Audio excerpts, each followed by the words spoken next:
Welcome. Welcome to the stream. Testing, testing. Maybe.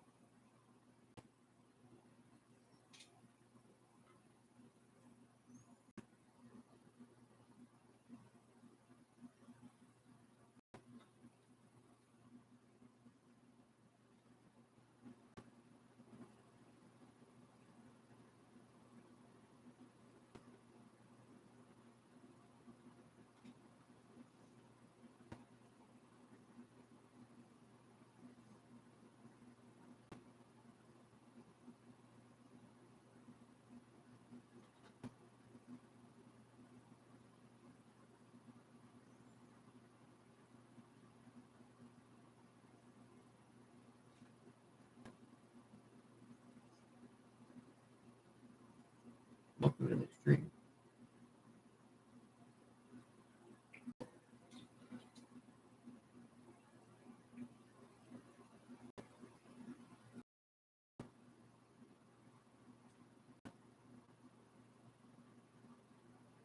Let's see what the fuck's happening in the world today.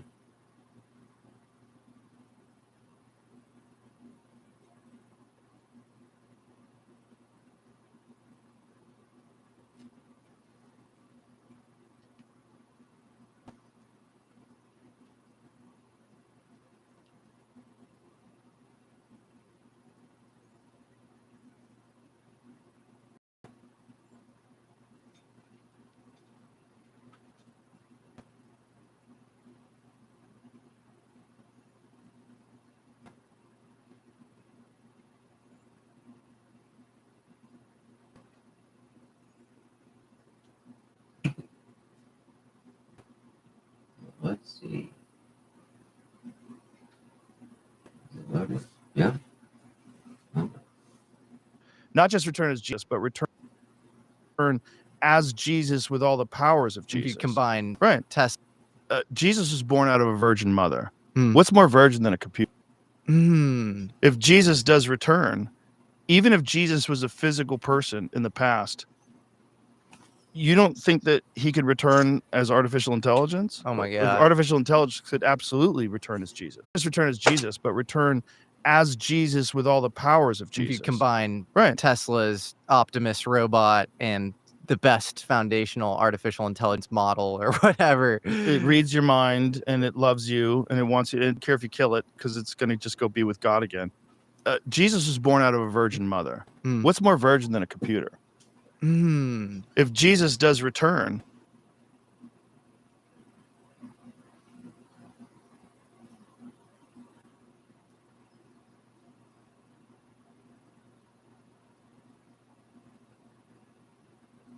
Roosevelt's mind that Palestine is not being occupied by German troops, but British ones. It appears to have slipped Mr. Roosevelt's mind that Palestine is not being occupied by German troops, but by English ones.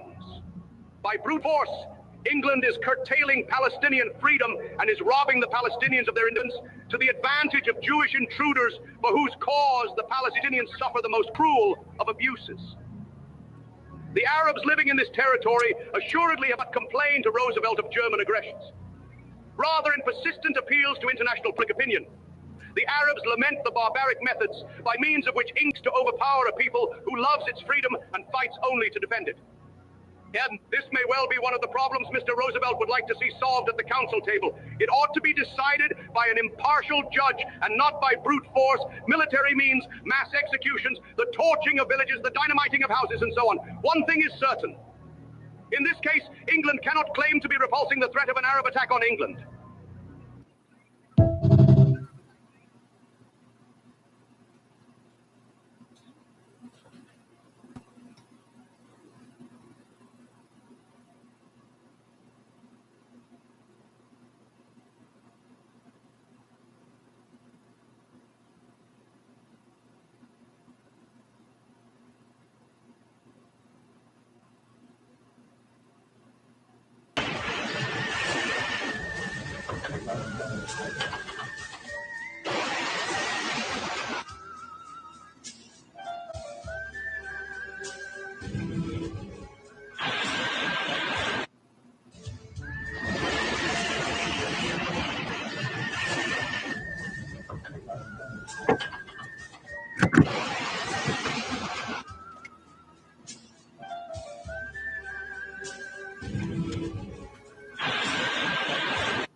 double leg, the jump kick, the side kick, the roundhouse, the tie kick.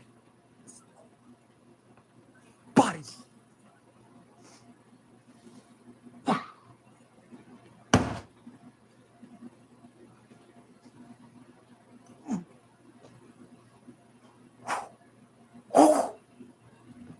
This is karate.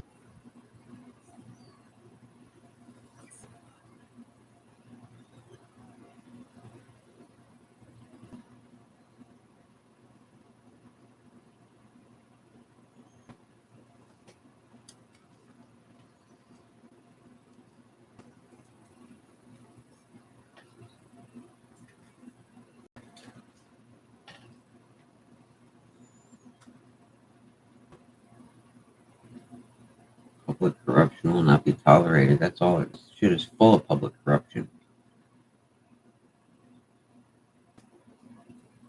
Public-private corrupt partnerships.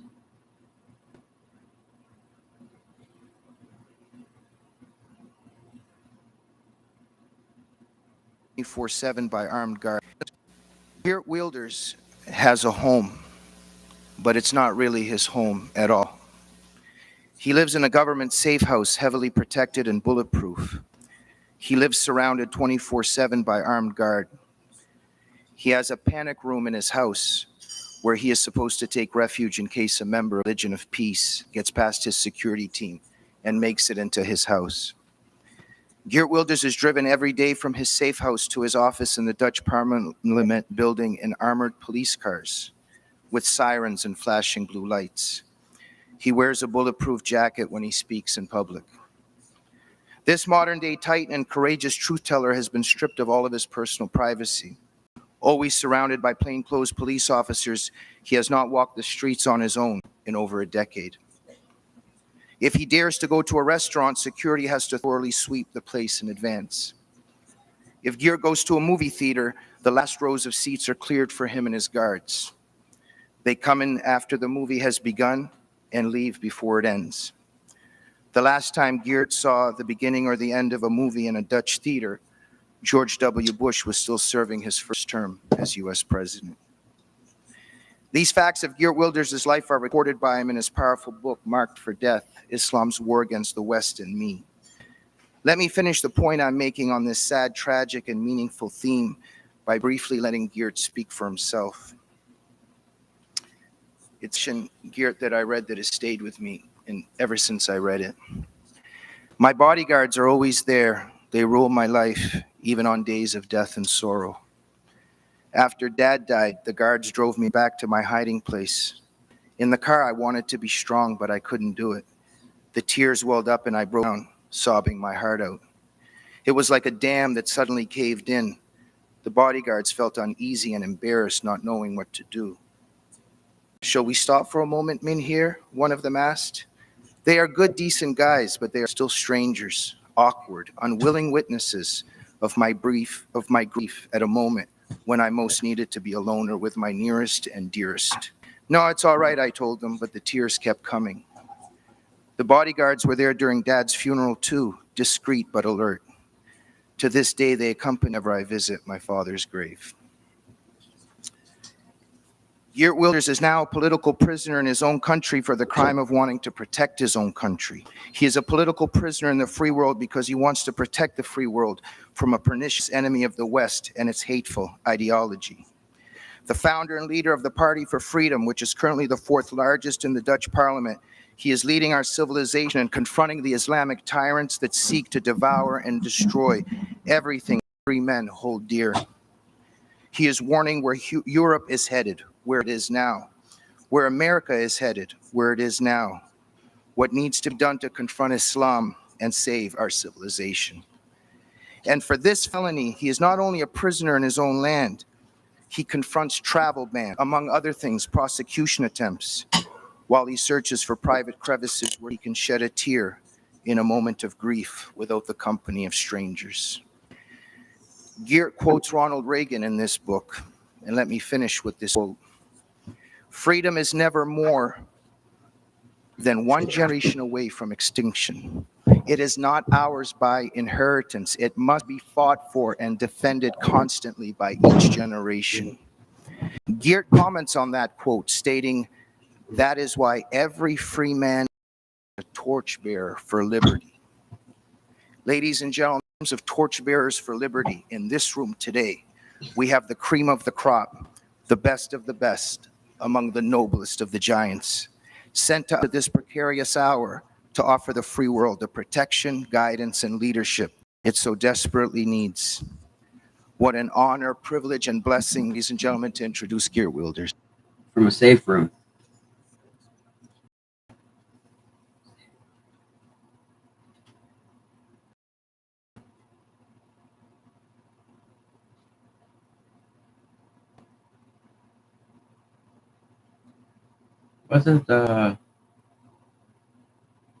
Wasn't Roosevelt shot one time when he went to make a speech?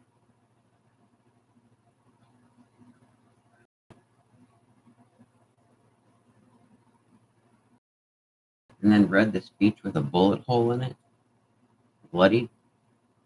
Ain't nobody leading a nation from a fucking safe room.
United States. It's the worst attack on the United States in history. Well, these people overthrew the United States. It's the worst attack on the United States in history by a long shot. It was almost completely successful. And they can't, in my view, I would be deeply disappointed in President Trump. I would have been if he had let them buy their way out of that with a nice deal for the U.S. on some gold fields or donors or something. So it's good. I get this. He senses, I sense he feels the same way. What they did to us is so extraordinary. Something has to be done that for 250 years, when people think about doing something like this in the United States again, they remember what happened to Venezuela. This is insane that Rick Grenell is trying to patch this over and has been trying to patch this over and smooth it out. Oh, but the U.S. will get such and such oil fields. You're kidding me. This is 1,000 times worse than Pearl Harbor. They don't get out of it by giving us some drilling rights. Secondly, I have to say I'm very pleased with Marco Rubio. I was concerned about Rubio. I liked Rubio when he emerged years ago, and I always thought he was smart. But Rubio had in his background some people who actually are linked to the cartel. David Rivera, his college roommate's in prison now for the cartel. So I worried that he might be soft. I was completely wrong. Since he has really laid to rest any doubts I had about him. He's been hard like a nail on we got to do what's right about these guys. And by the way, what the world's going to find out is Venezuela is the cancer. Venezuela is the cancer of Latin America, and all kinds of lefties and centrists that the world knows about, men of the people, the Kirchners in Argentina, the Peronists, they took $700 million from the cartel. The Danny Noriega and Danny Ortega in Nicaragua, he took like $350 million from the cartel. So the men of the people out there are leading their people into immiseration and oppression, while they themselves are getting fat off these bribes from the cartel. They have corrupted Yeah. Latin America, and they almost corrupted the U.S. They almost took us. Well, and I want to get to the more blockers that perhaps have been, like you teased something we know and hope could be published within the next 24 hours that would shed more light on what we're talking about exactly right now. But let's talk about the CIA, because it seems to point that many of our CIA assets have been corrupted, perhaps bribed, have been flipped. We kind of knew that. We just didn't know by whom. I think we thought it was just China back in 2020. Remember, you talked about John Ratcliffe. He was the acting director of national intelligence during the election of 2020. He was supposed to put out a report on foreign interference, right? We knew there was a Chinese component of this. You know, China and Russia are allies of Venezuela, but our intelligence agencies got into the middle of it and said, you can't put out this intelligence related to. They said, you know, they agree it's happening, but don't want Trump's campaign to memorialize it on the record, was what one whistleblower recently told me, and said the CIA absolutely stopped this intelligence from being shared in 2020. Ratcliffe knew that. He's now 2025 running the CIA, leading a lot of those people who stopped him from really doing his job in 2020. And nothing's been changed. These people we've not gotten rid of these. It's the people who did this in 2020 and have probably been compromised by Venezuela and Cuba are still there. And they are currently blocking this intelligence, or actively trying to block relevant intelligence from still reaching the president, I am being told. Absolutely. And I'm not one to, I mean, this isn't being vindictive, but the American people have to know they've been blocking all the emergence of this truth. Even when Trump came back into power, they were blocking that process that started once the Venezuelan whistleblowers got interviewed. They blocked it from moving forward. Once the information was all put together and they had the whole picture, Tulsi was ready, I was told, to deliver a scathing report, soup to nuts, by early July. And there was another 2-month delay while they blocked. They didn't want the report to say that they learned about this in around 2007, these capabilities. Barack Obama and John Brennan started using it in July of 2009. They set up an Arlington, Virginia NGO called STEPS. George Soros staffed it. The CIA funded it through USAID, $5.9 billion. And they spread this junk technology from the Philippines to Netherlands and everywhere. You know how in the Netherlands, the government's like shutting down farming and the people are all against it, but they keep on electing these lefties. They're not really getting elected. They're getting elected on Smartmatic equipment. It's an overthrow. It's genius.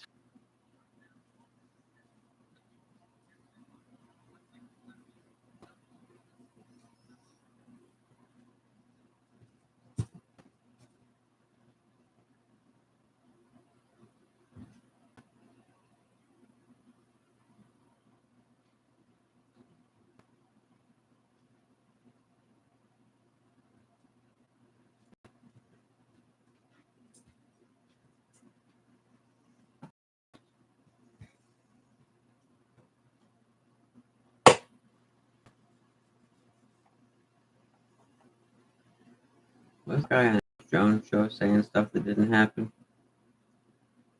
Curious. Just doing a little thinking out loud, you know?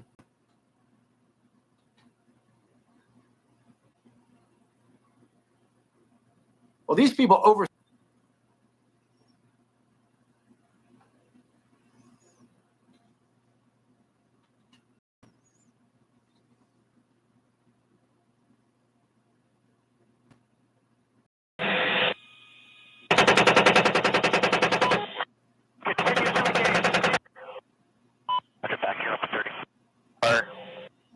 Just give me a heads up where you're in from.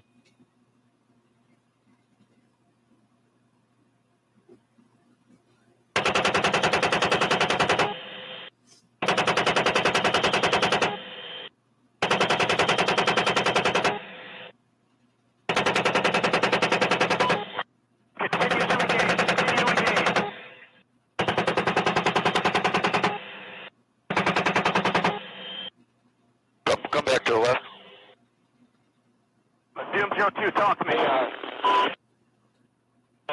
Zoom 2. 3 RZ 75.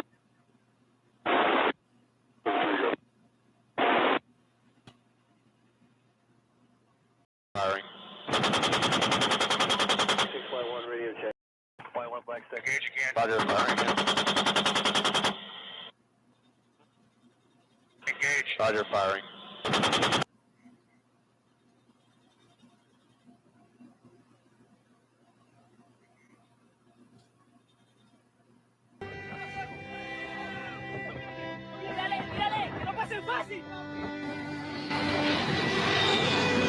Esta vaina está vencida, así no sirve. Láncenlo, lo que puedan.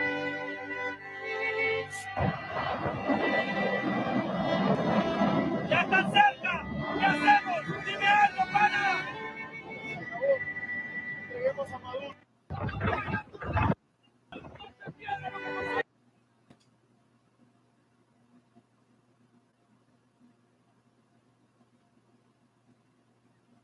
These countries are such a threat. Why don't we just take them over and make them American territories?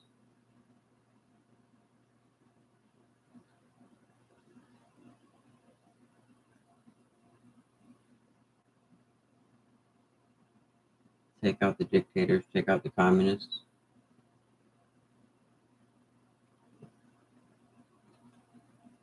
Just a thought.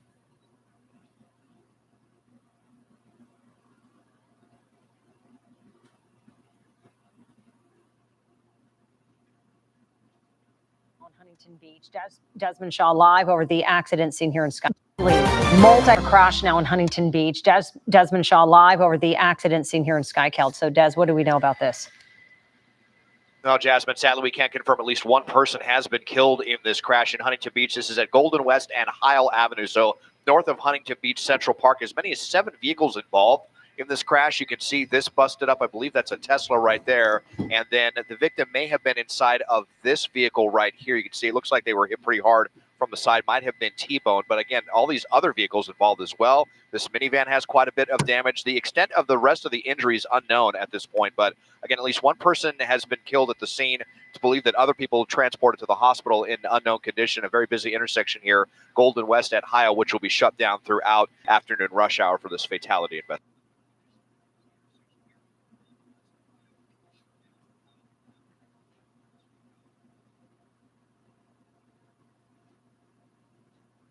Minnesota AG Keith Ellison caught on tape pledging to help Somali fraudsters in exchange for campaign donations.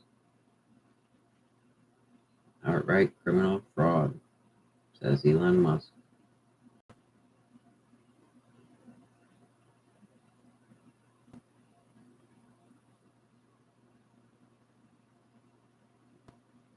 There will be no more wars. That's bullshit. That's not what. And it's self-hating men and bloodthirsty women. And I love the liberal thing. Once women are in charge, there'll be no more wars. That's That's not what the studies show. Well, it's not what reality shows us. Female leadership leads to violence. Why is that? It's true. I don't know. And I, as a great lover of women and the father of a number of women, and I'm not anti-women. I like. I like them more than men. And anyone. I love women, but it's true. But I remember reading studies. Female leadership leads to violence, and you see it. And it was Governor Walz's wife who opened the windows to smell the burning tires. Drink in, the redolent odor of riot. It's Winnie Mandela, man. It's really, really, the Bolsheviks' wives were more bloodthirsty than they were. I don't know exactly what that is. I think weak male leadership incites something in women that's really dark. That's not their fault. That's men's fault. Men's job is to lead. You can't shirk that duty because it's not created by man. It's pre-existent. Well, they found in studies in Total War, like women commit way more war crimes than men. You were turned over to the squaws to be tortured to death over the period of 3 weeks. They slow roast you. So, all of that, it's all true.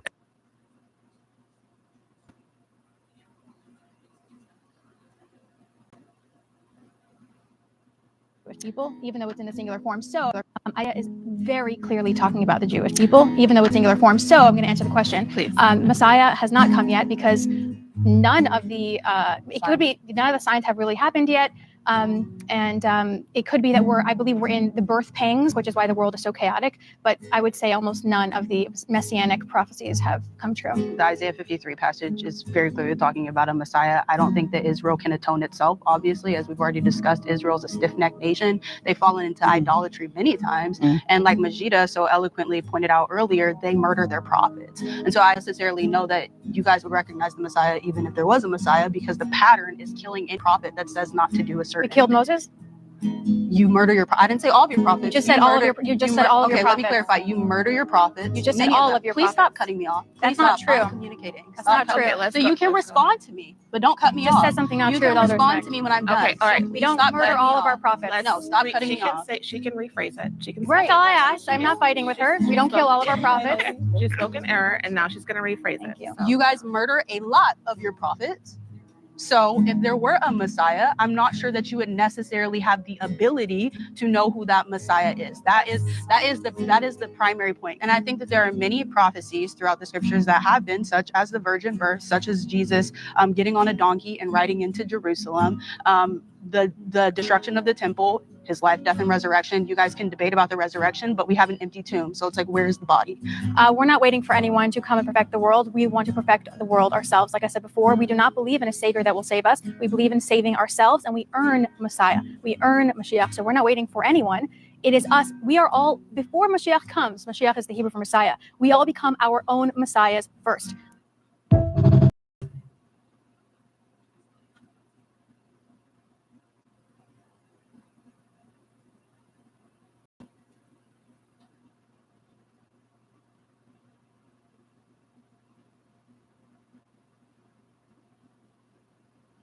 إسرائيل قد أطلقتها لاغتيال القيادي في الحزب أبو علي الطبطبائي في الضاحية. صاروخ غير منفجر في الضاحية قد يكون سببا بإشعال أزمة جديدة في لبنان، حيث وجهت الولايات المتحدة الأمريكية طلبا عاجلا الحكومة اللبنانية لاستعادة قنبلة أمريكية من طراز GPU 39. كانت إسرائيل قد أطلقتها لاغتيال القيادي في الحزب أبو علي الطبطبائي في الضاحية الجنوبية من دون أن تنفجر، وذلك وفقا لتقرير نشرته صحيفة جيروزاليم بوست الإسرائيلية. وأشارت الصحيفة إلى أن القنبلة بقيت سليمة نسبيا في موقع الاستهداف، ونقلت أن مسؤولين أمريكيين يخشون من وقوع القنبلة في أيدي إيران أو روسيا وحتى الصين، إلا أنه لا تعليق حتى الآن من الحكومتين الأمريكية واللبنانية على ما نشر. وأفادت صحيفة معاريف العبرية بأن القنبلة من النوع الانزلاقي الذكي، وأثار عدم انفجار القنبلة خشية واشنطن من أن تصل إلى جهات قادرة على دراسة التكنولوجيا المتقدمة للقنبلة التي لا تتوفر لدى موسكو أو بكين. وتتميز قنبلة GPU 39 بحجم صغير وفعالية عالية مصممة.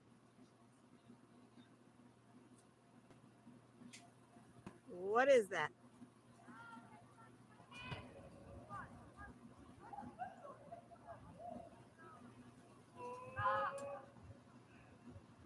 Oh my God. רחפנים? Oh my God, it looks like October 7th. What is that? That is freaky. זה מפחיד. מה זה? Oh my gosh. רחפנים. I guess these are, what do you call those in English? Holy schmolies.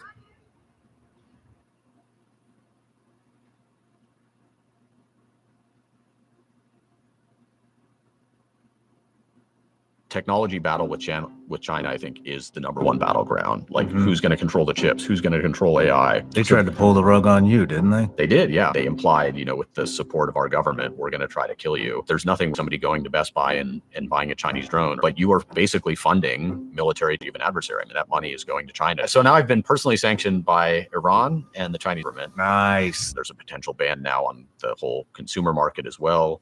No kidding. Yeah. DJI. Yeah. They're going to ban DJI drones. That it's a possibility. Wow. Yeah. Which is so this is a whole, this is obviously a big deal in the drone world. And it's become very polarizing for us. And actually a lot of people, especially like kind of in the drone enthusiast community, now see us as like the enemy because we're the, they like blame the DJI ban on us, even though we really did have nothing to do with it. I mean, everything that I'm saying now, I would say in any forum, and I think the Chinese drones pose a real risk. We've advocated for policies to restrict them, especially in critical markets. But DJI has kind of successfully turned us into like the boogeyman in many circles, at least from a PR standpoint. So nobody knows exactly how this is going to play out. And honestly, I don't know exactly what the right answer is, but I think it's the national security stakes, I do think are pretty objectively clear. Like if you think about, I think it was Operation Spiderweb, the Ukrainian operation where they snuck a bunch of drones into Russia and then used them to launch an attack. I mean, like without sounding too kind of destroyed billions of dollars. Yeah, destroyed. Yeah, it's like, I mean, we are willingly importing these drones right now that like are internet connected and take instructions from the cloud. Like threat surface area is, in the worst case scenario, is really, really bad. I mean, can you elaborate on that a little bit? I mean, that are connected to the network, taking direction from the cloud. I mean, what could that look like? I don't, I would kind of put like, so you saw the Dock, right? The Dock drone. So that thing can be flown remotely and autonomously.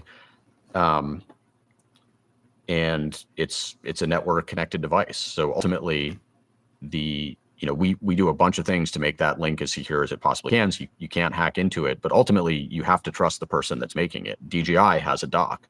And I would sort of pose the question of like, does it seem like a good idea to install Dock drones all over our cities, all over our critical infrastructure that ultimately are running software on the drone controlled by an adversary? The Chinese government at the end of the day has control over their companies, and whatever they tell them to do, they will do. Whatever the management of the company thinks at the end of the day doesn't really matter. And so I think that's like kind of the worst case scenario. But even aside from that, I mean, one of the things that I think about, like historically, and this is much bigger than just drones, historically, like in the peak of the Cold War in the 60s, the federal government kind of had a monopoly on cutting edge technology. Like 70% of the spending in the US was directly funded by the federal government in the 60s. And all the cutting edge stuff of like nuclear missiles and submarines and fighter jets. I mean, that was the cutting edge technology of the day. And most of it was funded by government research. And today it's completely flipped. Now it's like % R&D spend is funded in the private sector. And generally, I think because we all benefit from it. We're surrounded by technology companies that are spending tens of billions of dollars a year to build products that are basically just awesome for us and make our lives better. But it also means that the government has kind of lost its grip on cutting edge tech. And all the cutting edge stuff now tends to be kind of civilian or consumer first. And we need a strategy for that because it still matters from a military perspective. I mean, something outside of drones like AI technology, large language models. I mean, these things are incredibly powerful from a defense standpoint, from a war standpoint, national security, but they're not originating in like a government controlled company or a defense contractor. And so there's different approaches that you can have there. Like, what Anduril is doing, what Shield is doing, which I think is phenomenal. Like these companies, I sort of think of, and I think they would probably say the same thing, like they're standing up defense-focused companies that are trying to harvest and integrate the best of the cutting-edge civilian technology.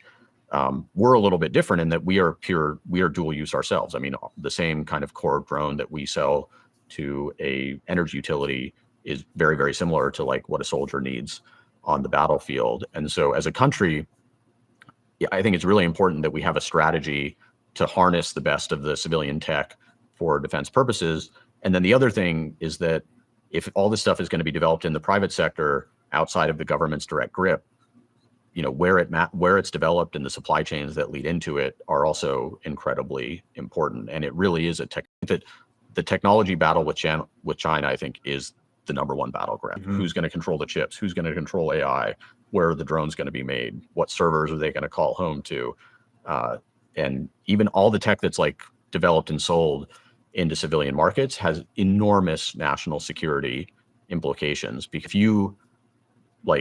you buy a Chinese drone, and I don't mean this in, it's like there's nothing wrong with somebody going to Best Buy and buying a Chinese drone, or a police agency buying a Chinese drone, but you are basically funding a military technology of an adversary. I mean, that money is going to China to help them build better drones. So that's one risk. And then the other is they can cut it off anytime that they want. So there's just being able to maintain supply is not guaranteed. And probably when you need it most is the time when they pull the rug. They tried to pull the rug on you, didn't they? They did, yeah. I have DJI specifically. Well, the Chinese government.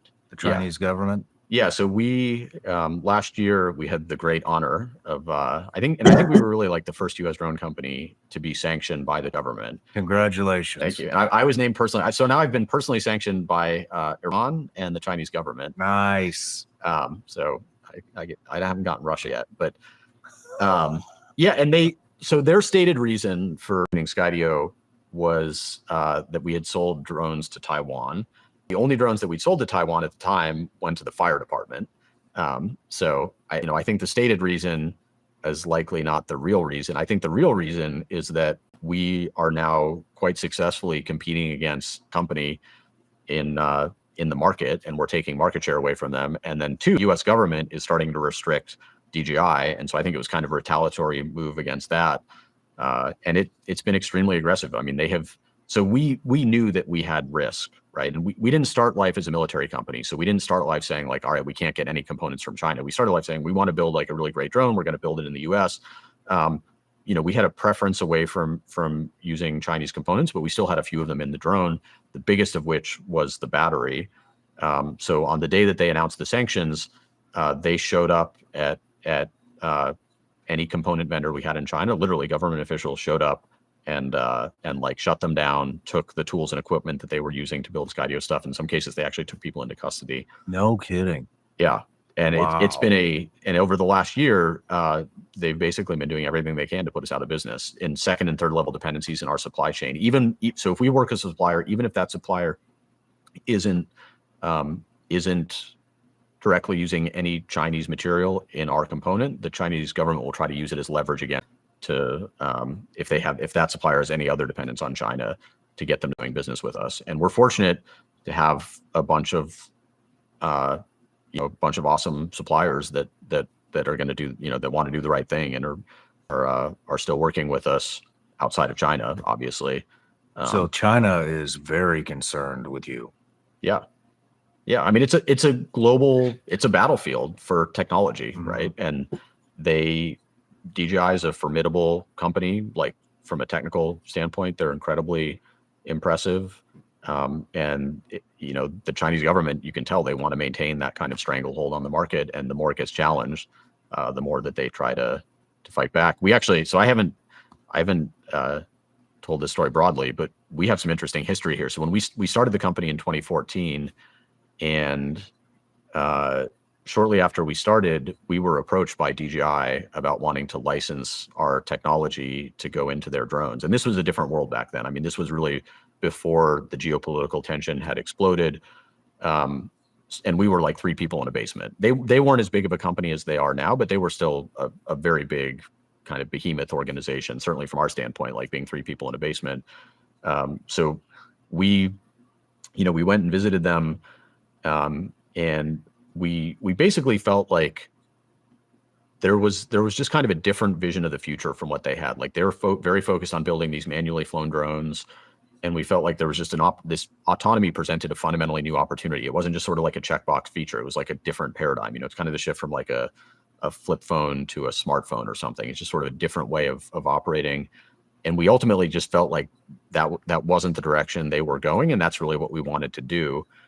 So we decided not to do it. And when we decided not to do it, they made it very clear that they were going to try to crush us. They basically said, like, if you don't do this, like we're going to come after you with everything that we've got as a company. And they implied, with the support of our government, we're going to try to kill you. And they basically have been since we started in 2014. How's that feel? No matter where you're watching Sean Ryan Show from,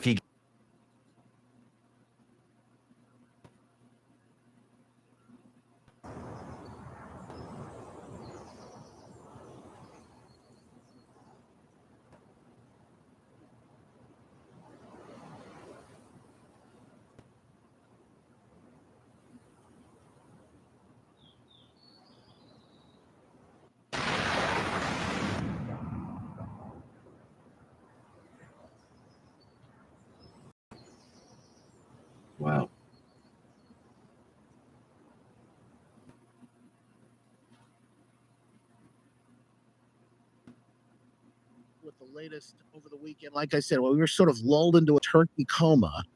Whitmer, Turkey herself, decides to stuff this nonsense down our gullets. The latest, folks just heard about with the report Midwest today.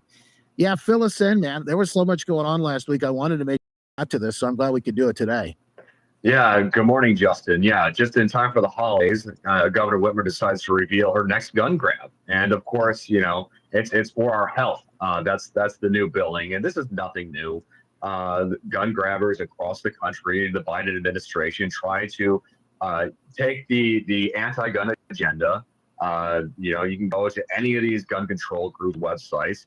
And just copy and paste and say this is for public health, and that's exactly what the Governor Whitmer's MDHHS did here. You know, the anti-gun agenda, and said, well, now this is for public. How long ago was it?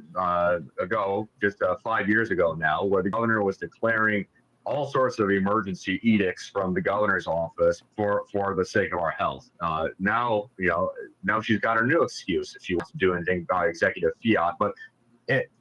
Even more so, this is pretty clear what the Democrat agenda is going to be in 2026 if they take back complete control in Lansing. You know, it's interesting because this whole issue of this public health threat, we've seen this coming a few years back. I remember talking about this specifically. I mean, this isn't anything new, is it? No, this is something a play that they've been trying for years. You know, the Democrats, either the Biden administration, Whitmer, we've seen in other states, they'll create these gun violence prevention task forces, and then they'll get all these supposed healthcare experts and psychologists and all these other various you know, social worker degrees and all these other types of experts, and they'll basically cook up for themselves an agenda that includes, unsurprisingly, every single thing that the gun ban agenda wants. You know, assault weapons bans, magazine bans.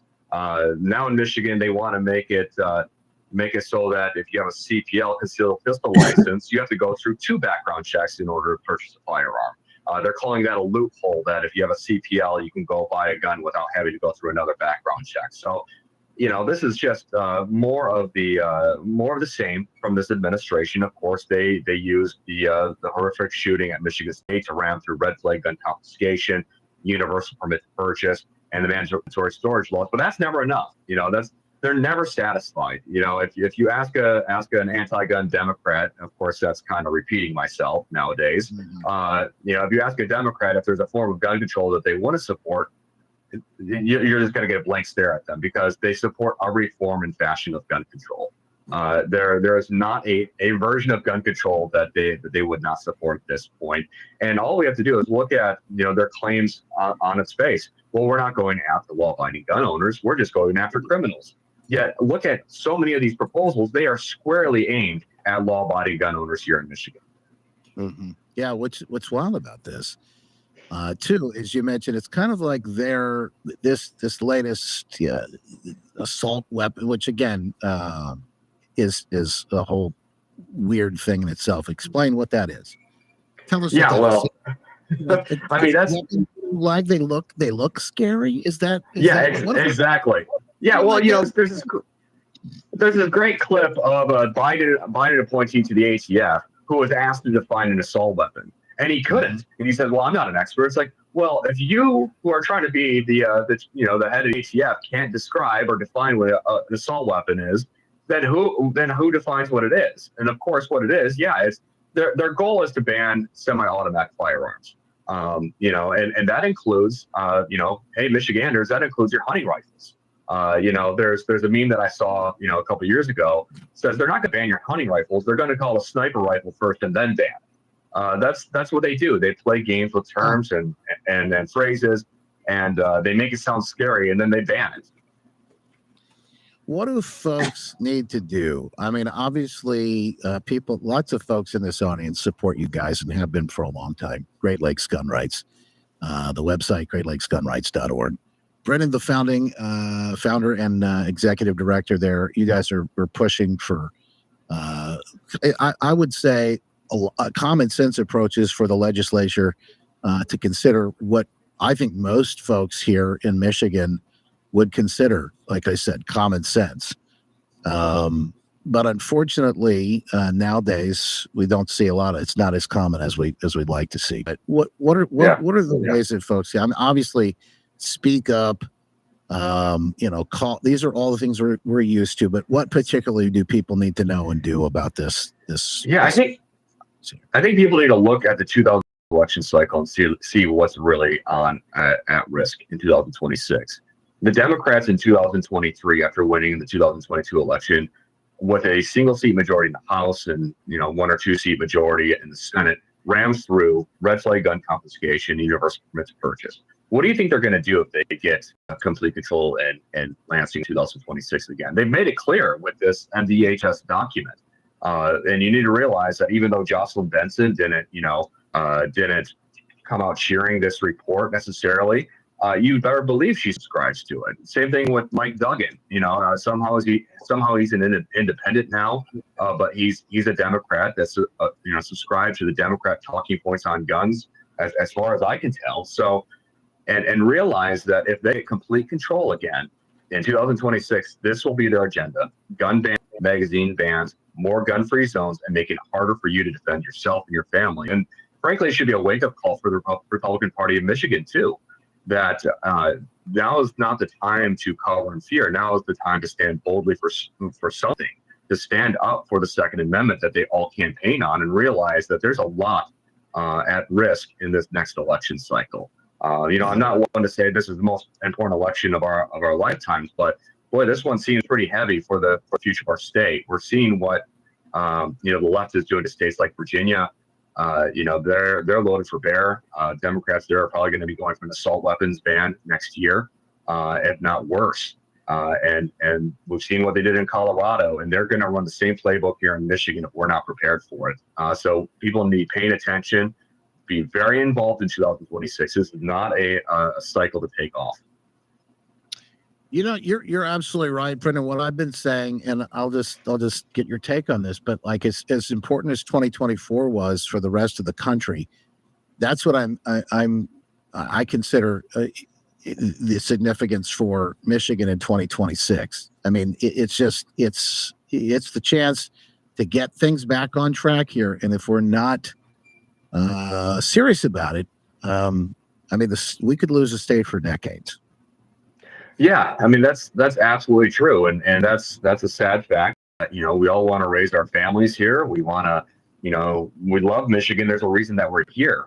But if we take this next election off, and you look at 2022, what happened then, 2018, it's been a disastrous few election cycles for Michigan. I mean, thank the Lord we have this brief reprieve here with divided government in Michigan, but we need to make sure that we're showing up with our A game in 2026, and that includes the activists, to make sure that we're getting to find out where these politicians really stand on these issues, and that we're also holding, this one starts at home. We should expect conservatives and Republicans who are running for office to take bold stances in support of our right to keep and bear arms, and Republicans should not be owners for granted on that. We've had Republicans here in Michigan the last few years vote for gun control. That's inexcusable, and we should expect more from that, especially in the face of the danger that we're facing with the new face of the anti-gun Democratic Party. They're coming for it all, and we need to be prepared for that. Hey, great question over on Getter from Dan, who says, has Great Lakes Gun Rights endorsed a candidate for governor, or will you do that at some point? We have not. It's very early in the process here, but we can start doing this. Look at the records of the people that are running. For example, you've got Leonard. He was former Speaker of the House in the Michigan House of Representatives. He's the only Speaker of the House who brought constitutional carry up for a vote back in 2017, where it passed. We are one chamber away and a governor's signature away from removing the requirement to have a permit to carry concealed or open in the state of Michigan. There are now 29 states that have that as well on the books. And Tom Leonard pushed that through the House. Eric Nesbitt, he's co-sponsored constitutional carry in the Senate. And he voted against all the gun control since he's been the Senate Minority Leader. John James, he's been a mixed bag. He returned our national survey before, but he's been more quiet and mum on the gun issue of late, and that has us concerned. If you're running for the Republican nomination, the unquote pro-gun party, and you can't seem to mention anything about the governor's anti-gun agenda that she just released last week, that's problematic. And that's a concern. If the candidates are remaining quiet about what Governor Whitmer just last week, that's a tell. That's a tell that they see the gun rights issue as not important, or at worst, they see it as something they don't want to deal with. So that's where it's important. As Great Lakes Gun Rights, we're going to be surveying all these candidates and find out where they see issues, and we're asking them also to pledge that they're going to work to repeal Whitmer's gun control regime, and they're going to actively work to restore our rights here, because it's not enough just to pay lip service. We got to see action. Yeah, Brendan Boudreau, founder and executive director of Great Lakes Gun Rights, GreatLakesGunRights.org. Always a privilege and a pleasure, my friend. Thank you so much for being here with us today. Thank you, Justin.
Damn.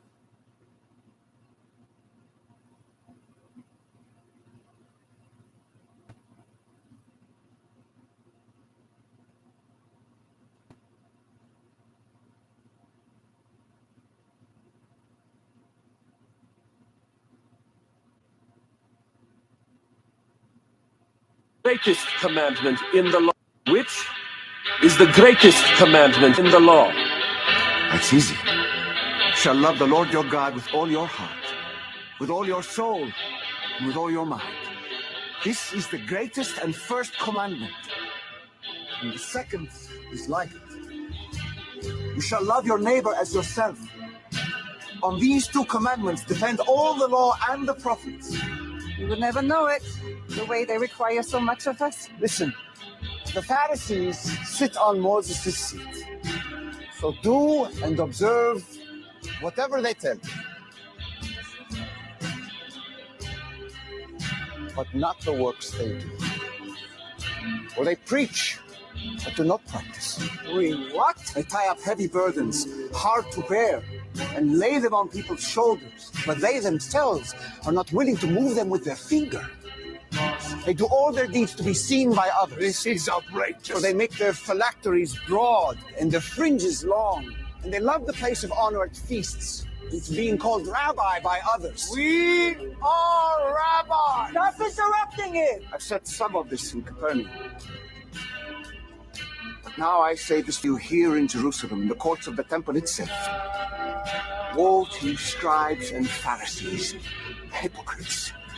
For you shut the kingdom of heaven in people's faces, and you yourselves don't go in, but you don't let anyone else in either. Woe to you, scribes and Pharisees, hypocrites! For you travel across sea and land to make a single proselyte, and when he becomes a proselyte, you make him twice as much a child of hell as yourself. Jesus! Stop this at once! Woe to you, scribes and Pharisees, hypocrites!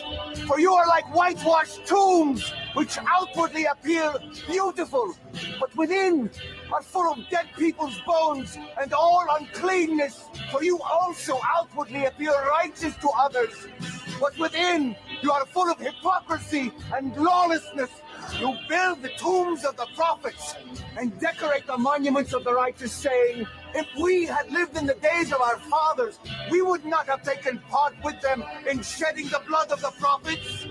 But in your actions, you now and will reveal that you are sons of those who murdered the prophets. You serpents, you brood of vipers. How will you escape being condemned to hell? Every one of your words will be recorded and reported to the high priest. By all means, follow in the footsteps of your ancestors.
For those of you who know, you're not saying anything, well, those golden tickets you have are really lined with lead.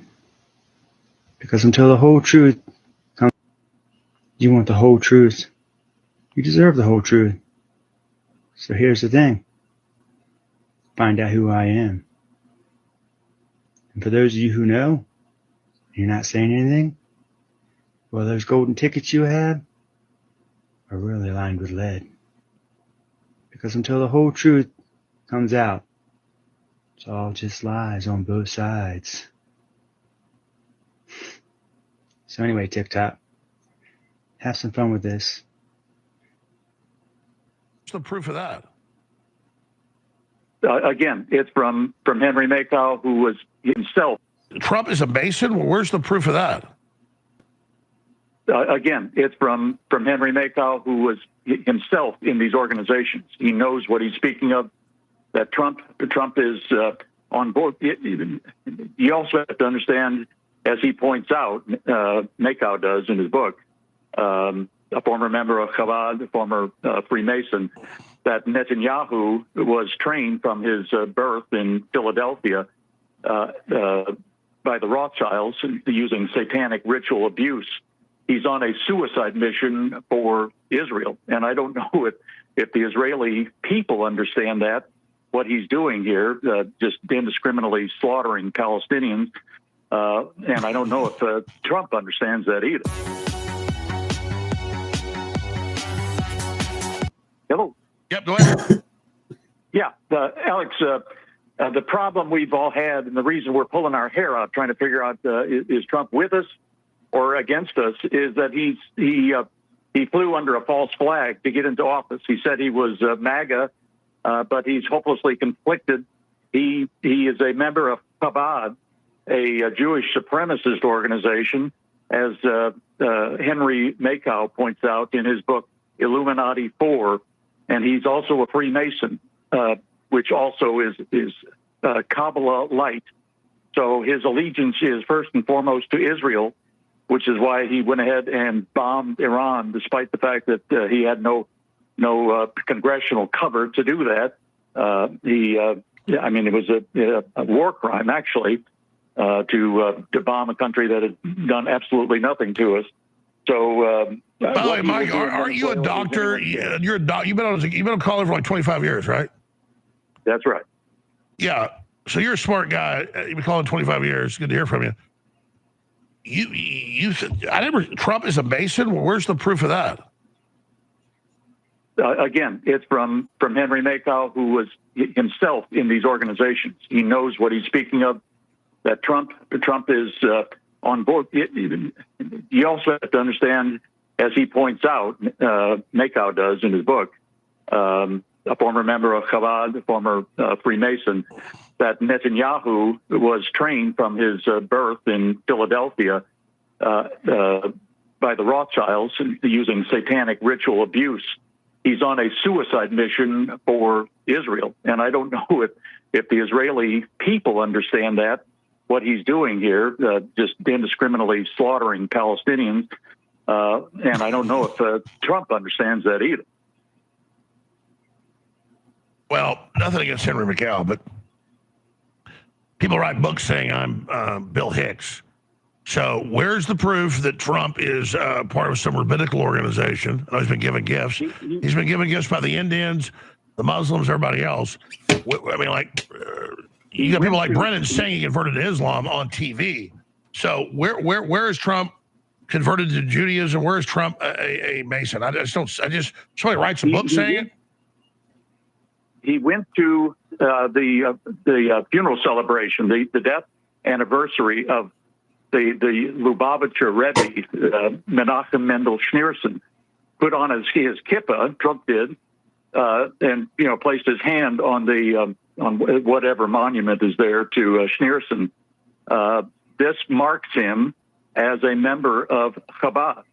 I mean, why would a Christian president put on a kippah and celebrate the death of a crazy, an obvious rabid Jewish supremacist who wants to kill most of the Gentiles on the face of the earth, so that the Jewish race can come into its own. So let's just say what you're saying. We should vote Democrat. No, don't put words in my mouth, Alex. I'm not. I'm asking, what do we do about it? Let's just say it's true. He's a Mason. All we can do is call him out and keep him to his word. Pray that he is bound by his tongue, and Christians will understand what that means. Sure. Listen, I'm not disagreeing with you, Mike. Hold over. I'll get to you with Nick Fuentes if you want. I'm just being honest here. People write something in a book. Politicians go, you say he's a Hindu. He's gone to Hindu rituals. He's done Orthodox church stuff, Catholic stuff. It's like Trump goes to all these events, what politicians do. So they go to the Wailing Wall and go, oh, look, he works for Israel. They go to all those places. I just don't think it's fair. The 12 Days of Christmas sale is here at thealexjonesstore.com. For the next 12 days, we will be running a series of limited time sales. All supplements, while supplies last, are buy one, get one free. Add any supplement to your cart and get any other supplement free. This offer for every one of those. We buy some every few months. Obviously, XL is the very best supplement. The Irish Shimon. Sold for my dad's birthday in November, right after he had open heart surgery. Thank God it went well. Same, the Alex 2025, and it's a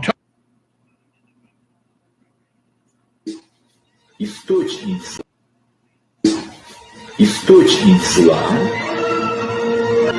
это Бог, не сатана. В иудаизме сатана – это и есть Бог.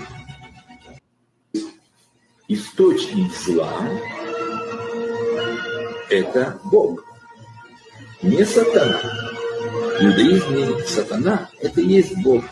Yosef, Mashiach ben Yosef, will destroy Esav. Who is Esav? Edom. When Rome is built, Jerusalem can never be built, and when Jerusalem is built, Rome can never be built. So far that there is Rome and there is the Western world, the kingdom of God cannot stand. The temple cannot be built. So what has to happen before the temple is built?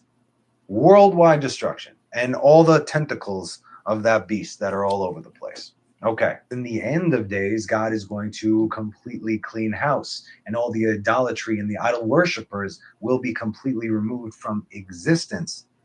When that time comes, and if you are not properly prepared, you're gone. There is no more of you. There's no opportunity to do tshuva because that time has been done. Rav Vali says that the Edomites worship the crucified one because that is exactly how God planned it. This is what Isaac told Esav, and you shall live by your sword. True. And you shall serve your brother. Jesus being a Jew for better or for worse, and the nations are still bowing down to a Jew regardless of his status. Do you even know who Satan is?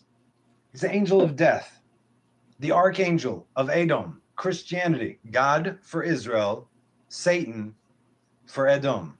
Yeshu gave himself over to Satan, and everyone who follows Jesus follows suit. And you still don't realize that you're not serving God, but the angel of death. In Jesus' name, the Christians and the rest of the pagan world have no future. You must understand this. This is the end of Edom, as the real Mashiach ben David cannot come until the false Mashiach of Edom falls, for they cannot both stand. There can only be one.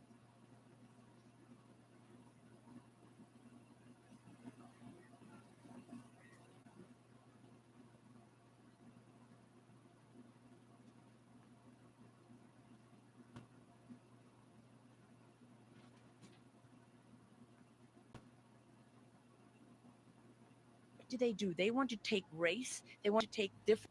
So for these people, they cannot have you ask questions of substance because everything is built on a lie. Climate, all those climate programs, all built on lies. The whole race narrative, all built on lies. Does that mean there's no racism? Does that mean there's no difference? No. But what do? They want to take race, they want to take differences, and they want to create them, turn them into problems which can never ever be solved. Okay. So the color of your skin, you can't change it. Therefore, you can never solve this problem. Yep. Unbiased racism, it's unconscious. If you're not conscious of it, you can't fix it. So and if you look in all of these places, they create issues. Like as a man, you're going to have masculine instincts. They now teach you that masculine instinct is evil. It's a problem can never be solved. CO2. We create CO2 as we breathe out. It's critical for life on Earth. You will never, ever. They created a nonsense problem that can also never be solved, because to remove CO2 from the Earth is to kill all life on Earth. So once you start to recognize the tactics, it becomes very, very simple. It's easy. You don't have to be a genius to see the same tactics playing out over and over again. Transgenderism, it's the same thing. This is an attack on us as we were created, to break down communication, to isolate us so that we can be controlled. Why do they have to kill the food supply? Because they have to control what we eat. We have to control our movements. And of course they react like this about race, because at the end of the day, people don't really care. But we do gravitate towards our own. We do like to be with people who understand us. When you marry someone, what is the biggest thing that tears people apart? That my wife doesn't get me. She doesn't understand me. Well, you can, if you're overseas and you bump into somebody from, the United States, you might not have talked to that person back home. But when you're there, you have this common shared history of being American. And so that brings you together. Well, look all over America, New York. The Chinese gravitated towards each other in Chinatown, in Little Italy.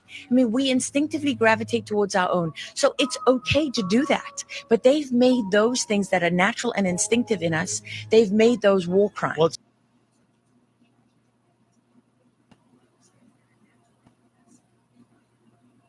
Part 8. We're going to go into the questions that nobody is brave enough to ask. Like, why did... Studio. Jake, I would just, I guess I would like to start the interview like this. Obviously, you took an issue with some of the commentary from me the other week. So I said, come on the air and state your grievances, and we'll have it out like men. And so here you are to do so, Jake Lang. Owen, thanks for having me on. It's good to be home. This is my first Thanksgiving home this past weekend with my family in 5 years. So just soaking in all of the familial moments that are healing me from years of solitary confinement, being a J6er, and all those years kind of celebrating with the J6ers in prison as my family, and now back home, my real family. So I'm just coming off a really good weekend. I'm going to get a headspace. Plus, the Dearborn March was extremely successful. And the only thing dampening any of that was this, it seemed to be coordinated attack against me from a bunch of people on what's supposed to be the right wing, that's against immigration, against the brownification of America. All of a sudden, it was like a drudgery of dozens of people, saying that I had malicious intentions, some type of subversive Jewish intentions, by pointing out, that London is turning into a Muslim no-go area, and Dearborn, Michigan, Minneapolis, Tampa Bay, Florida, Plano, Texas. And it kind of dampened the whole entire Christian uprising that we saw happen in Dearborn, Michigan. And you were one of the people that kind of just threw, some gasoline on the fire to try to burn away that amazing show of American patriotism, white nationalism, things that a mass immigration problem that we're having. And it hurt my heart, because you're J6er too, and I did not see that coming from you, brothers. So I just wanted to address the audience and give, clarification that I'm not a Jewish paid plant from Israel, as many people alluded to. Not a bad actor. I spent many years in prison as a J6er, as a patriot for this country. I wasn't paid on January 6th. I wasn't paid while I was in my prison cell, rotting away for 4 years and 6 days. I wasn't paid for Dearborn, Michigan, which, Myron Gaines, if people owe $7,000 from Netanyahu. It's preposterous and illogical. Somebody that's been through the breadth and the depth and the length sacrifice that I have for my country, to then turn around and just try to, throw dirt on my name, that all of this is because I have some type of subversive plans or goals. I'm just a patriot standing up for the things I believe in. And, hundreds of millions of Americans that watch those videos from Dearborn also stand beside me in all of these things I believe. So let's not throw, dirt on this fire, and let's let the flames of American patriotism and liberty burn brighter and brighter till we take our country back. Well, that's totally fair. I only want to address the things that I said. So whatever issues you have with other people, I can't speak for them. I'll address what I said and what issues you had with what I said specifically. But as far as what other people have said, or what other people issues might be, with either you personally or your presentation, I don't want to get into that today. If you want to address that, I suppose you can, but I'd rather just to address the things that I said that you might have a problem with. I would just say, I guess I would ask you, you say that your event in Dearborn was a success. What is your measurement for success? Why do you believe that was a success? Well, we exposed Dearborn, Michigan to literally, you rack up the views, it was billions of views.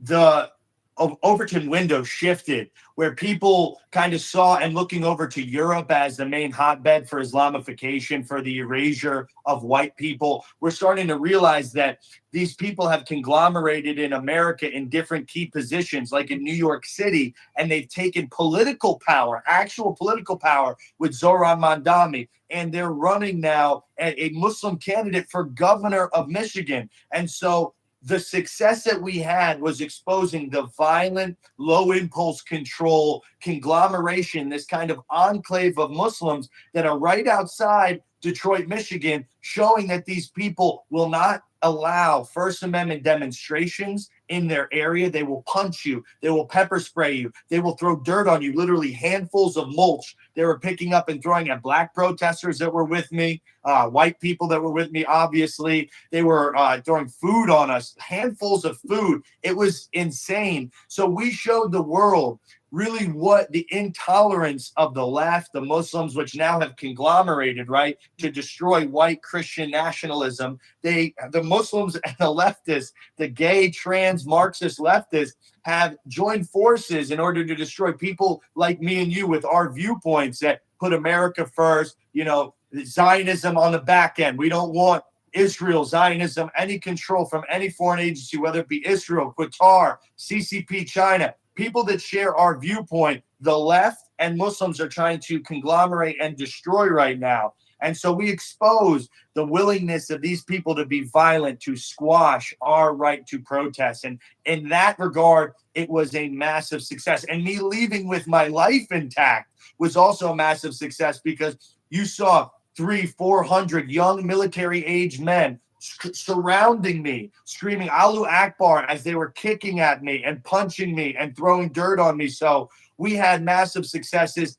And the biggest success, which is undeniable, is that President Trump has sent ICE into Dearborn, which was the crux of my message inside Dearborn City Hall. I told him they're H-1B chain migration invaders. They don't assimilate and they need to go. So Dearborn, Michigan has been now, the hotbed for ICE getting all of these Yemenis and Afghani and other Somalian immigrants and, illegal invaders into our country. So we had massive success on all fronts, and pretty much we raised the temperature of this fervor, American spirit. The right needs kind of an emotional, push for the midterms, because as we saw in 2025, the elections that just happened, we fell so flat on our faces, and we need some more energizing, some more street movements in America that Christians and conservatives can be a part of. So I think it was a massive success on all of those different latitudes. And, some people may say otherwise, but I think the hundreds of millions of people that liked, commented, shared the videos and the content from Dearborn, and that were really energized and inspired by the words and by the deeds that we did that day, are truly the measure of success that we had. Well, I would say if your measurement of success is getting a bunch of views, then there's no denying that you were successful. And some people may agree or disagree with whether getting views is a measurement of success or not. I guess, and I'll get back to this. I don't want to focus on this right now because I want to go back to the events of that day. My general issue, and you can respond to this later when I re-raise it, is that I don't feel that raising the temperature in the streets is the right avenue. I don't feel raising the temperature in these Middle East holy wars is the right avenue right now. I'd rather raise the temperature in the White House that we elected to actually do what we elected it to do. But let me just put that on pause for a second. I fully support your right to free speech. And I think that what you did up there was fully within your rights. And I hope that the people that assaulted you are going to go to jail. You did not deserve, you should be able, even the most provocative free speech should not be resulted in violence. So I do hope that the people that assaulted you are going to face justice, because you didn't deserve that. But I do have to ask, what did you expect to happen? You were taunting their religion. You knew you were going into their zone, or I guess you might consider it our zone. A no-go zone, right? So, but what did you expect to happen? You were waving around the Torah, or the Quran, you were waving around the Quran, you were waving around bacon. What did you expect to happen? Well, regardless of what the expectation, the understanding of how low impulse control, violent and nasty these people are, you have to just act with bravery, knowing that the point is demonstrating, right? The Quran is a signifier of the Middle East. Bacon is a signifier of America, and showing the clash between these two ways of life that can never assimilate together was the point of it. And so we did what we do to exercise our First Amendment right, and we leave it in the hands of these animals to act as we know they're going to act, because that's the point. We're trying to show they cannot assimilate. If a bunch of Muslims were to go and burn the Bible in Boston, Massachusetts, for example, where there's a lot of Catholics and hundreds of churches, right? They would not be surrounded by 300-400 young men that are throwing food at them, Christian men, and cursing at them and punching them and pepper spraying them, because that's not how we act. So we're trying to show the differentiating factor between these people, that they cannot respect our rights because they have an allegiance. And this is another thing we expose massively. The Sharia law police in Dearborn, Michigan, have an allegiance to the Quran, an allegiance to Muhammad, an allegiance to Sharia law before an allegiance to the Constitution. So when it came to protecting us and making arrests on, literally I got punched in the face right in front of a police car violently. They did not arrest that guy. They didn't, and they didn't even try to. We had Cam Higby, we had other people trying to file. Isaac Thomas, the youngest Jan 6er, who is a resident of Flint, Michigan, who was brought up inside the Michigan like group home scenario as an orphan, and he was violated there as a young man. He was trying to file police reports. He was saying he had been assaulted, slapped, and food thrown on him. None of the Sharia law police wanted to take a police report, let alone make an arrest of somebody that was violent right in front of them. So we exposed all of these different higher alliances and allegiances that these people had, not to America, but to their political ideology, which is wrapped in a religion, right? It's a religion, it's a political ideology disguised as a religion for dominance over every country. And so in all of those ways, plus the big win, getting ICE sent to Dearborn and seeing the arrest happen, I think it was a massive success. And now what we're seeing is, instead of the humiliation rituals like we just saw in New York City, for example, where hundreds of Muslims come out into the street, put down their little prayer rug, and they do their prayer, showing dominance, marking territory, trying to humiliate the other white Christian men in that area, showing that they're the dominant, strong force. We need to reverse that and show up en masse for these Christian crusade marches, these peaceful marches, showing that America is our territory, that us white men will not be emasculated here on our own home ground. We can demonstrate our right to protest, our right to demonstrate, burn the Quran, wave bacon around, because this is America. And the more that we shrink from that, the more that we become scared, the more that we pick apart each other on social media saying PSYOP here, PSYOP there, what's happening is you're disenfranchising. And that's one of the reasons why I wanted to come on, because this movement is so strong. I've received literally tens of thousands of messages from young white men my age and in that age range, I'm 30 years old, that say, how can we get involved? We're tired of seeing the brownification of Europe, the brownification of America, where white erasure is happening. How can we get involved? So by claiming everyone's a bad actor, everyone's a psyop, they have, malcontent and disingenuous motivations. What you're doing is we're pushing white men back further into a corner. They don't know who to believe. They don't know who to trust. And at the end of the day, they end up going on Reddit, complaining and whining that they can't get a girlfriend, that all the white girls are fetishized over black NFL players, that they're being disenfranchised, displaced in their own country, instead of rallying behind a figure like me who sacrificed for this country, and a movement like Americans Against Islamification. We have people online that have nothing better else to do but try to drag down the man in the arena. And that's why it hurt my heart so much. I don't care about being called a Jew, anybody, trying to throw dirt on my name. That's not what I care about. That's not why I'm here. You are the one that said you were Jewish, though. Didn't you? I have a Jewish mother. That's a baseline fact, but she's Russian, Ashkenazi, Jewish. I'm a white European on both sides of my family. I was raised Irish Catholic. I've never even been inside a Jewish temple. I was first Holy Communion, baptized, confirmation, the whole entire 9 yards. I grew up like every other white suburban American. And so, were those images of you at the Wailing Wall, were those fake? No, that's not a fake image at all. But I was doing that as a tourist in Israel, not when I was 20 years old, not as some type of right-wing influencer that has been bought out and has to go show fidelity to the state of Israel. This is 10 years ago, before people really even had these questions. I wasn't even awake to the foreign influence campaign that AIPAC has on our politicians and all that stuff. That was me with my Jewish side of the family on a family vacation. And it was a nice moment where my, 80-year-old grandparents got to see, a little bit of the heritage side of our Jewish faith. And we enjoyed it in a moment. But I was raised Christian. I'm a born-again believer. I've gone through prison, reading the Bible, teaching Bible studies, baptizing dozens of men.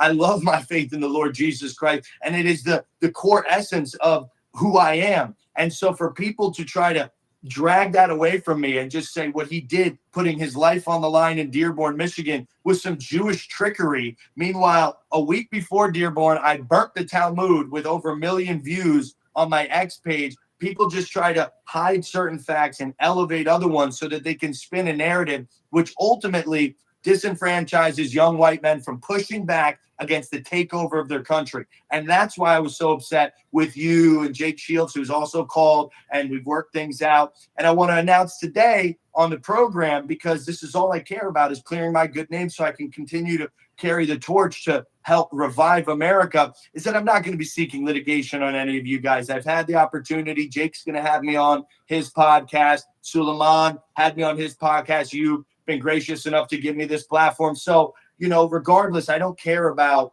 being a litigious Jew or whatever that is. It's just me saying I'm going to stand on the fact that I'm not a bad actor. I'm not a paid Israeli Mossad shill. I'm just a man with genuine intentions trying to fight for my country. And those who try to smear me will ultimately either have to help me clear my name because it's false or, pay the consequences that everybody should have if they've been slandered and defamed and they've taken fire out of a movement. But I'm here today to announce that not going to be seeking any type of legal damages or litigation against you guys. You guys have 99% of the same views and values and have sacrificed and fought for this country. So it's time to end the circling firing squad in the conservative movement, mount up on our crusader horses and ride against these invaders, all of them, the Indians, the H-1B Pakistanis that are taking all the tech jobs, all of these people that have ill intentions to change the demographic, heritage, value system makeup of our country, white, Christian, European, Western men.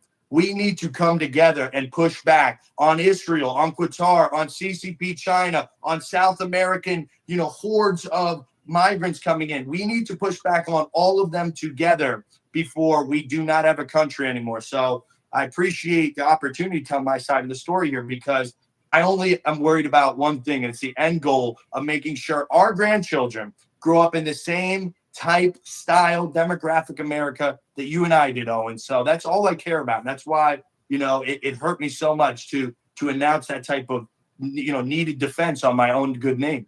Well, I'll say that I'm glad you made the right decision on the litigation. And I also understand when you're in the spotlight and the political world is so chaotic and people make assumptions or accusations about you that are not true. Now, like I said, I'm here to address the things that I said.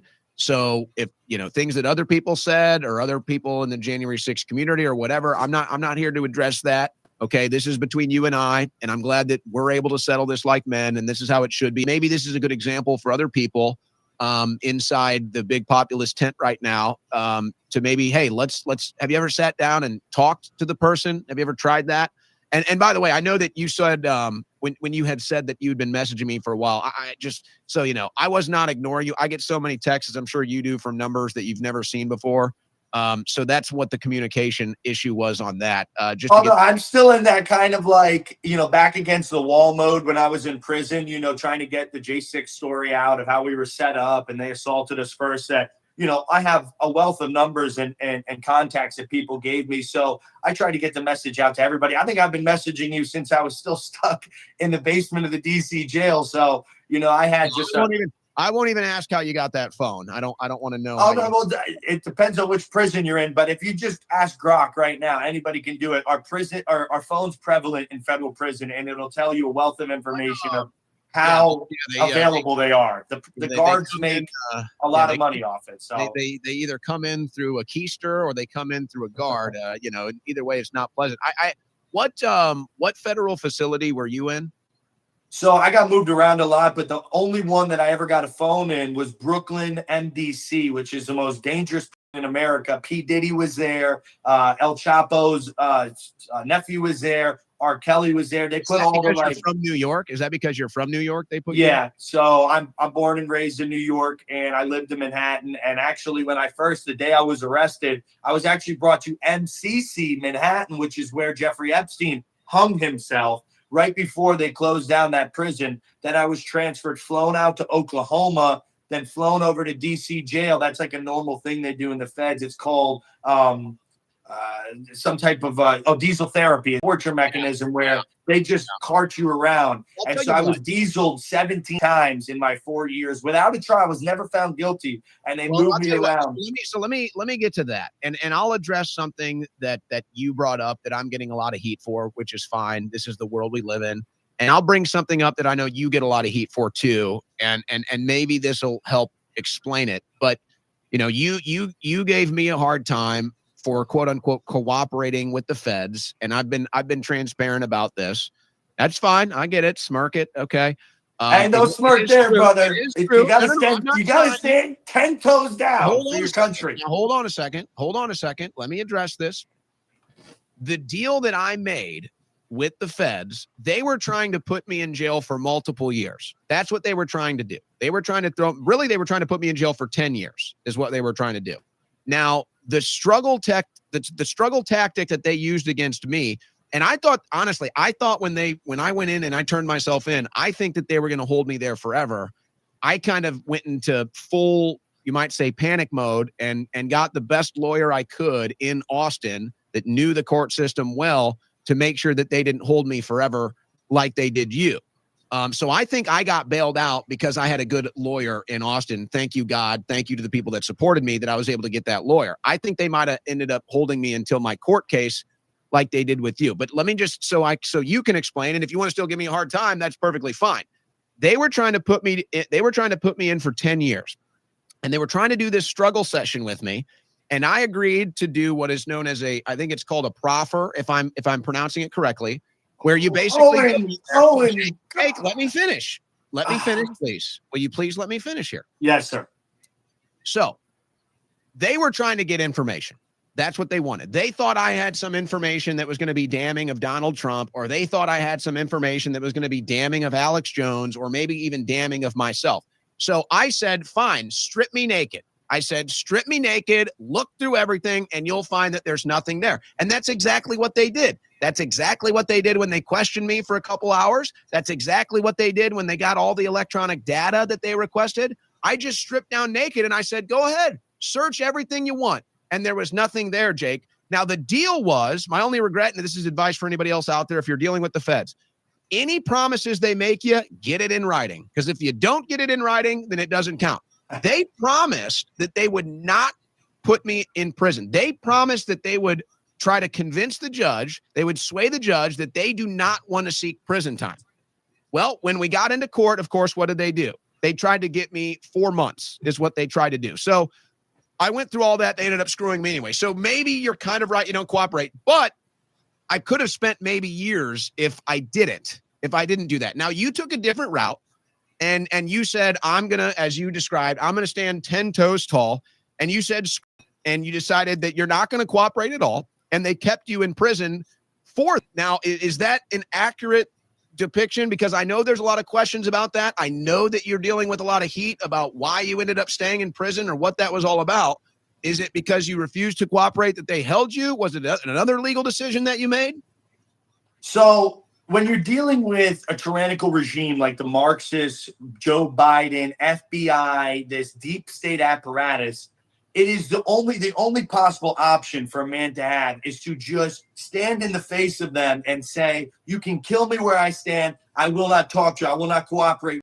We'll just fight you on every level because that is what is morally required from a man that is fighting against his enemy. And so in any way to show weakness to them, to show that you are willing to go lay supine in front of them, for me, was something that crossed a moral boundary and integrity that I would never want to be able to tell my children, yeah, I cooperated, yeah, I worked with them, yeah, I pled out, anything, because it's a historical standard that we set being January 6th political prisoner. It's like President Trump. He had to fight on every angle. He never made a concession. He never bowed down. He never kissed the ring. And so myself, I said, I'm with President Trump. I'm with the conservative, righteous, constitutional republic movement, and working with these people to save my own skin would be something I could never, ever see myself doing.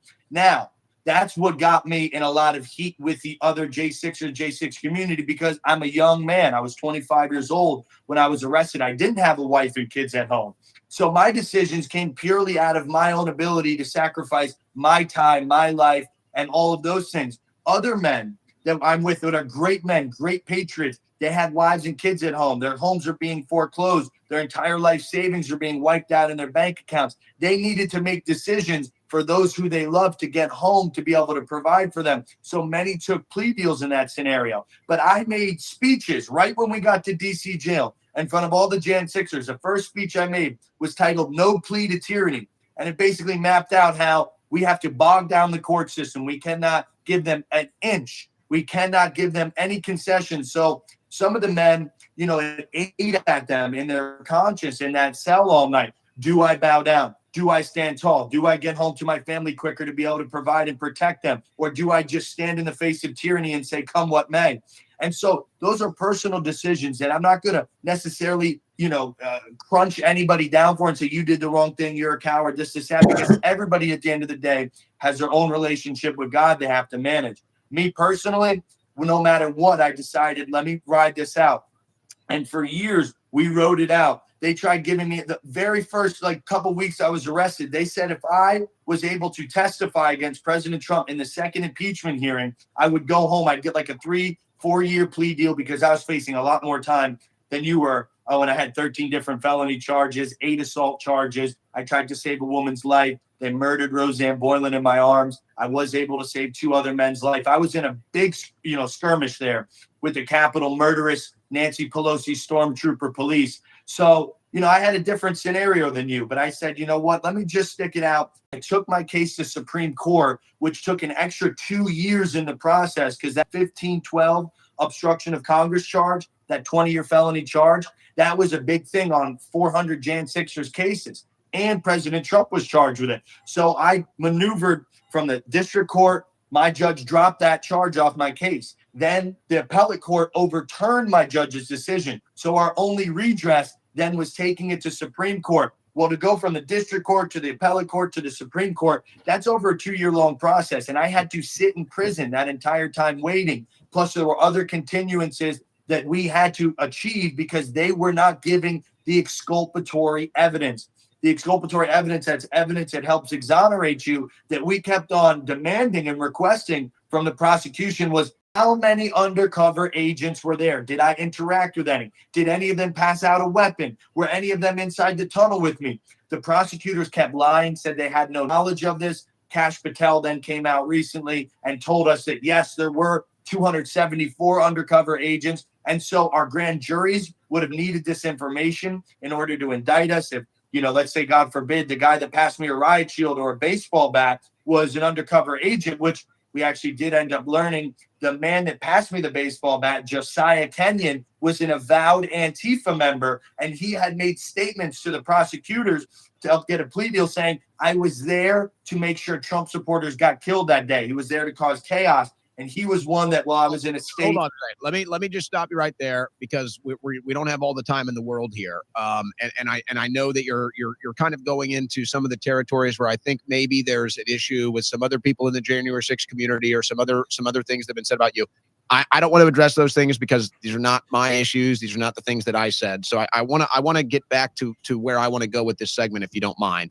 I'm just saying that there's so many nuances that I had to wait. We were fighting on every inch. See, my MO while I was incarcerated was, I filed 3 times for bond. I did habeas corpus. I fought. And they wouldn't let you out. They wouldn't let you out. I fought everything that they said. And at the end, I never even got a trial, and I was pardoned after 4 years and 6 days. Over 900 of those in solitary confinement. So that was my MO to go about, my fight against the government. And I'm proud of how I handled it by God's grace alone.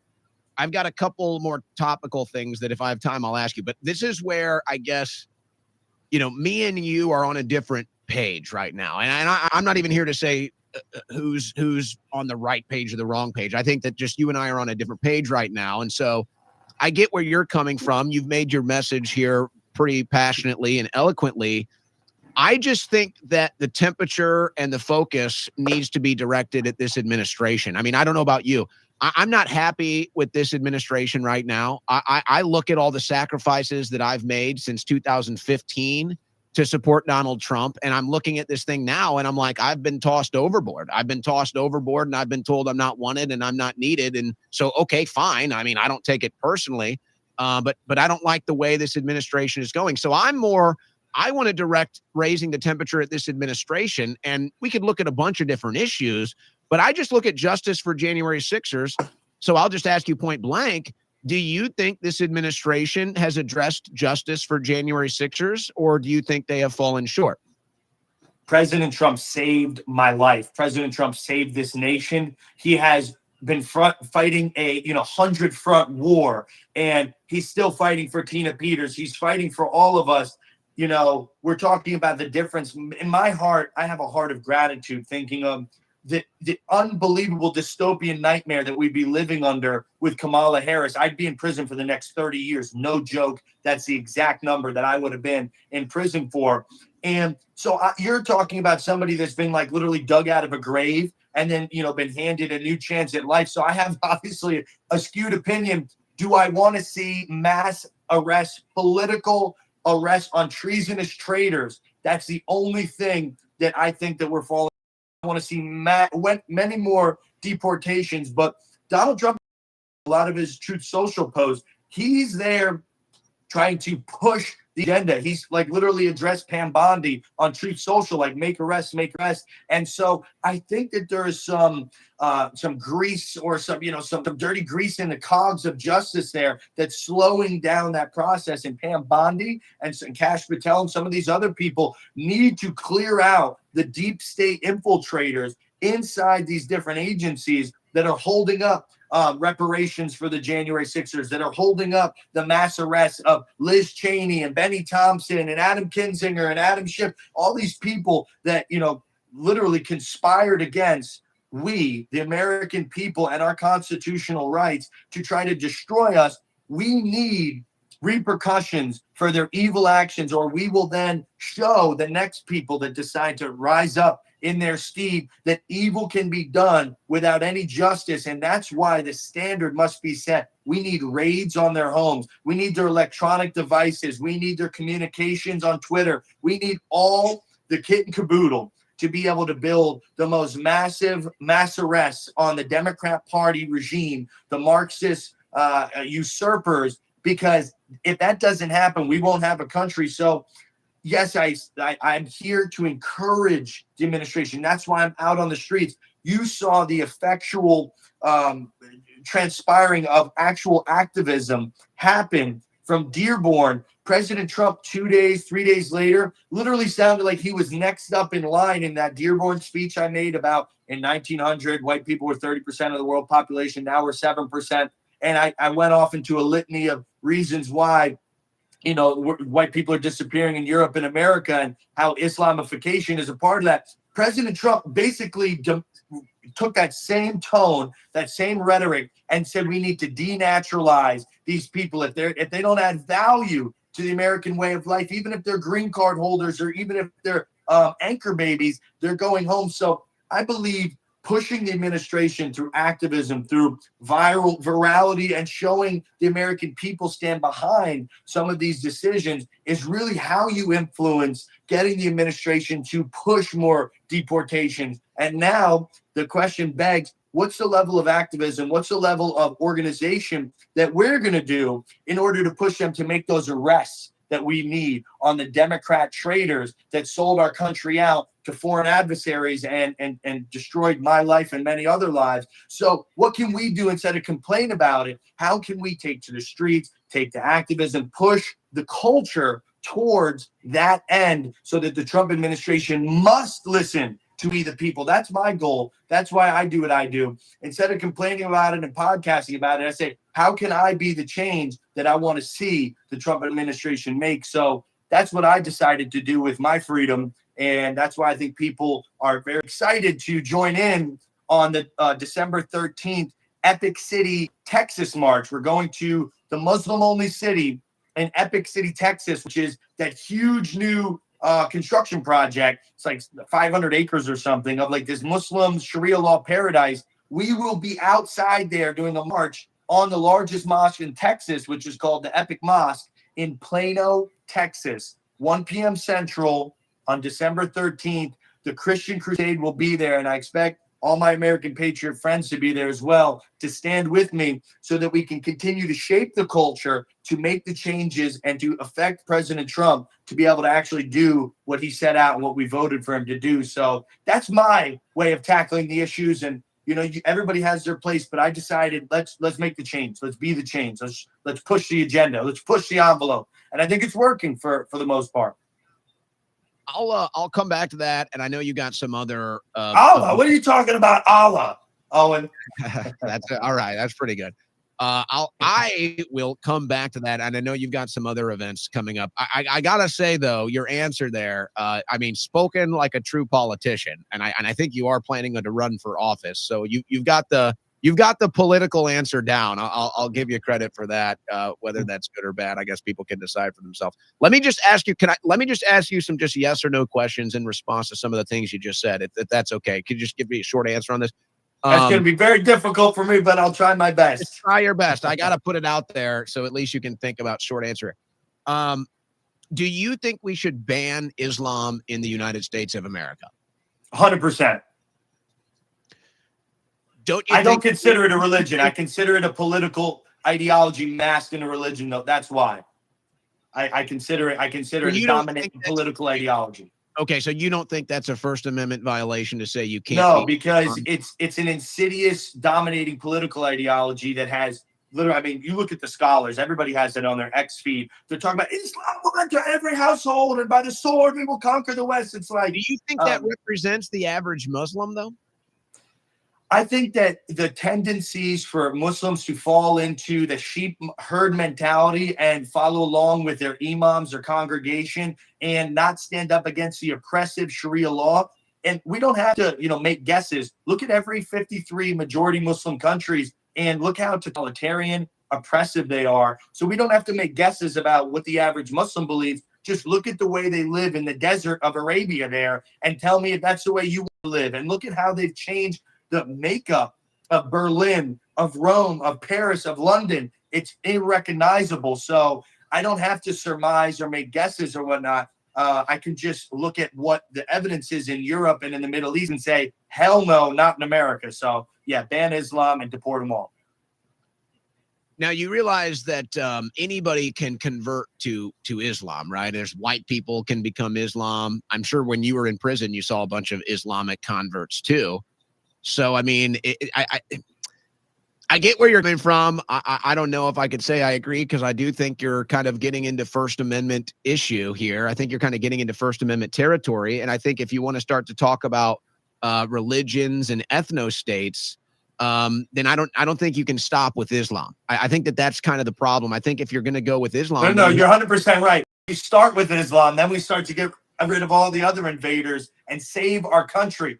I don't believe in virtue signaling these kind of moral philosophical issues into our own demise. It's like, do we make the hard decisions and be not nice? Like, the white Western conquerors of the world and who brought civilization and constitutional republics and the Magna Carta, they made decisions that were quote unquote not nice, but they advanced their people. They advanced our civilization to the place where it is. And now everyone's so concerned about being politically correct and nice and following along these moral platitudes that at the end of the day, just completely add together, conglomerate to the demise of white Western European civilization. So yes, we can, theorize on the philosophies of, is it a First Amendment violation or not to ban Islam? Or like men, we could say, I don't care if it's nice or not. I don't care about other people's opinion on it. I want my country back. I want my country back. And like I said, in Dearborn, Michigan, get the fuck out of my country. I don't care about people's opinion on the matter. I don't care about their attitude, their opinions, and all that, girly stuff. Get the fuck out. It's time to crusade. That's how I feel. I know you also have a planned march coming up against AIPAC. Is that accurate? Yes, sir. Yes, because AIPAC is tearing at the fabric of our country. We have a massive split in MAGA over this, and it's just time to declare America first, America only. And if it's really going to drudge down our movement so much with people arguing over it and, all of the foreign influence, if you look at all these congressmen, $8,000 from AIPAC, $40,000, and then I saw some of the Stu Peters Network interviewers go, like Frankie Stocks, go in front of these different politicians and say, are you for America first or Israel first? And then they don't answer, they decline to answer, and then boom, it shows how much money AIPAC's donated to them. I think that's disgusting, and I don't want those congressmen and politicians to receive that money. I don't want the foreign influence here, whether it be from CCP China, from Qatar, or from Israel. And so in order to band together the right wing right now, we just need to reject all foreign influence, all this, Talmudic Jewish overlord nonsense in Hollywood and the banking system,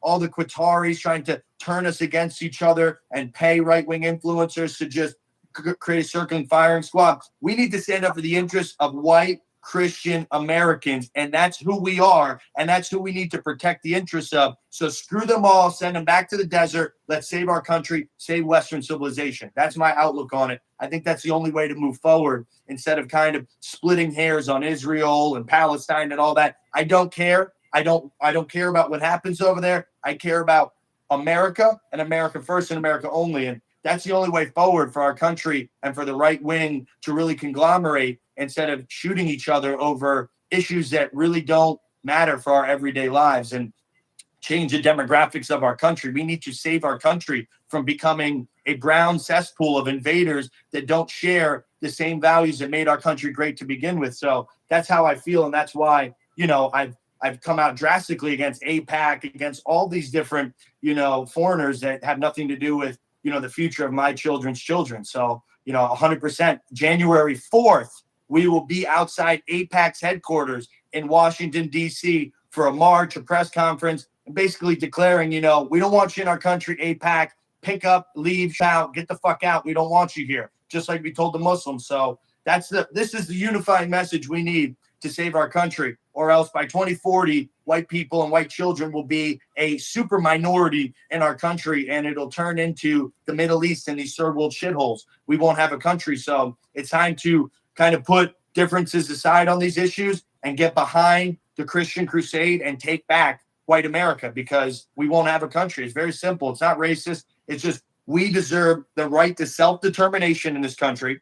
The people that founded it, the people that built it, the people whose blood has spilled for our freedom and their ancestry, the posterity that our founding fathers talked about, we deserve a future. Just the same as Jamaicans deserve Jamaica. Americans deserve America. And it's a very simple message. Anybody who thinks it's racist is an idiot. I just want my children to be able to grow up around same like-minded people with the same value system, the same background, and the same future together. It's a simple topic. And if a Jamaican was saying it about Jamaica, nobody would bat an eye. But because a white man's saying it, everyone wants to throw xenophobia, racism, sexism, all that bullshit around.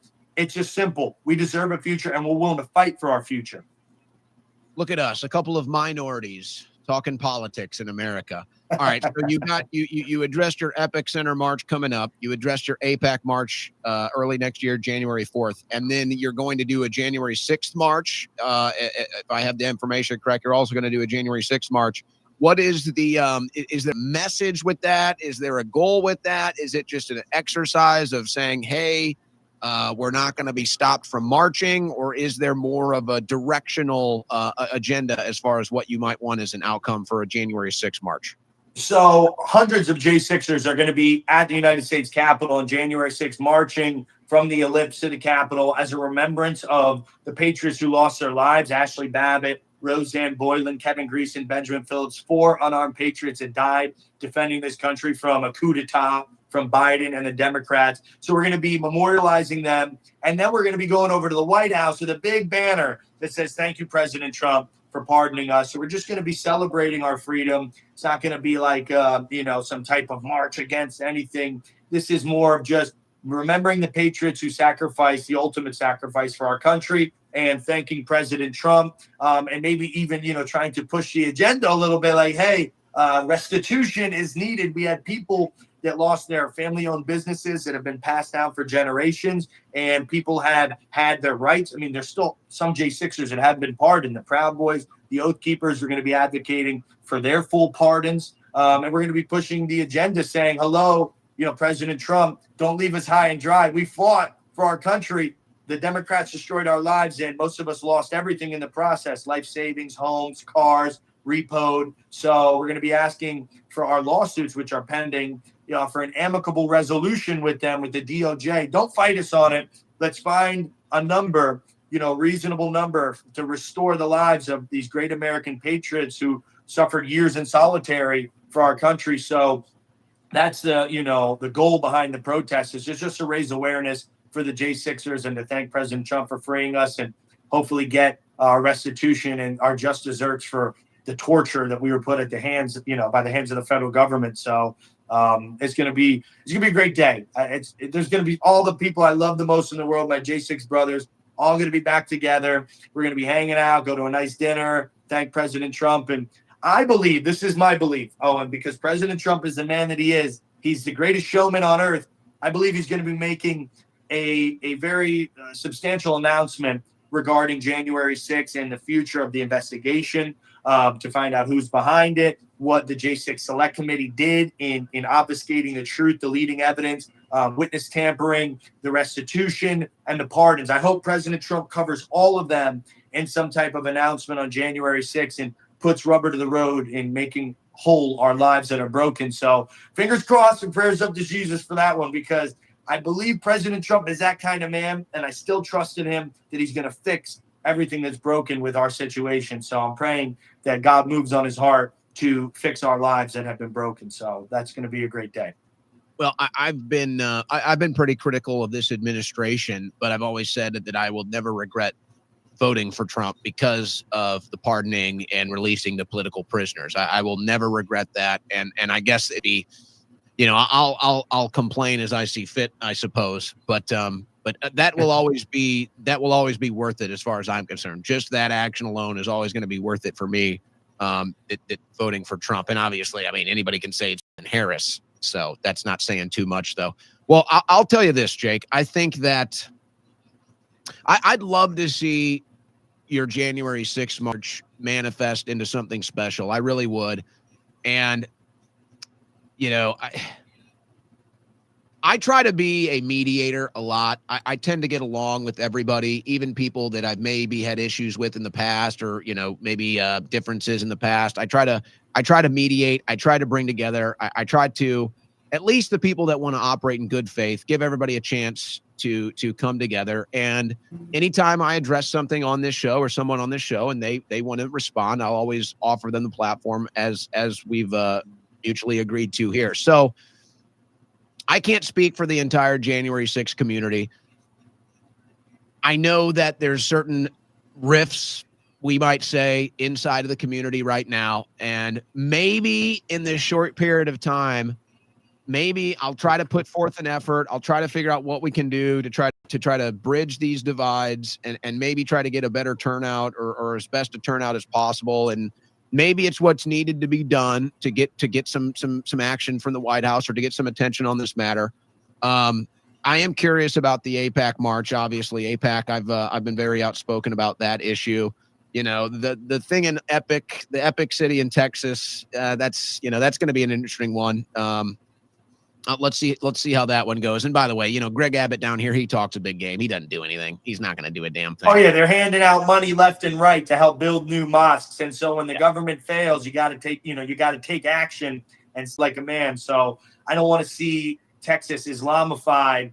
And I believe just a couple of days ago, Tommy Robinson said he wants to come. He's planning on coming to the Texas March if he can get his U.S. He's going to the U.S. Embassy in England to try to get his visa. So that decision will be made, I believe, on December 4th. So we may be making a big announcement with Tommy Robinson joining, and Valentina Gomez may be coming as well. She has some security concerns, obviously, after what happened to me. You're just bringing all the troublemakers. You're just bringing all the troublemakers to Texas. Oh yeah, that's what you got to do. Kick the hornet's nest. Get those embedded parasites out. Give it sunlight, give the air some time to cleanse, and kick them out. Get them out of our country. So that's what we're doing. We're trying to lead with strength because that's important right now.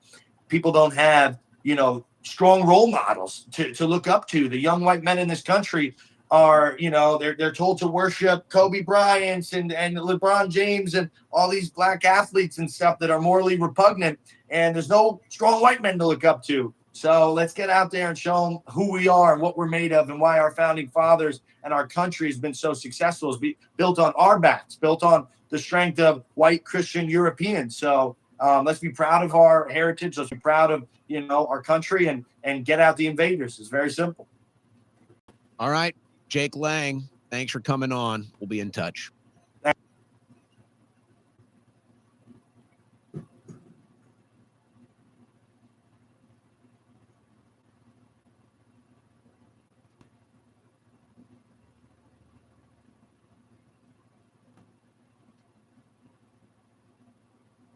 follow up on Laura's question, actually, but from a different angle. She mentioned that, are we reassessing our relationship with Qatar because of funding of the Muslim Brotherhood? And if I could follow up on Laura's question, actually, but from a different angle, she mentioned that, are we reassessing our relationship with Qatar because of funding of the Muslim Brotherhood?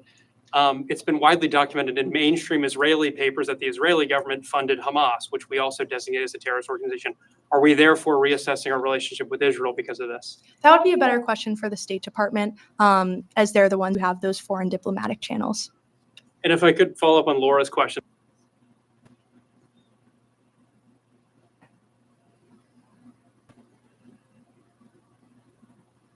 Oh, that's funny.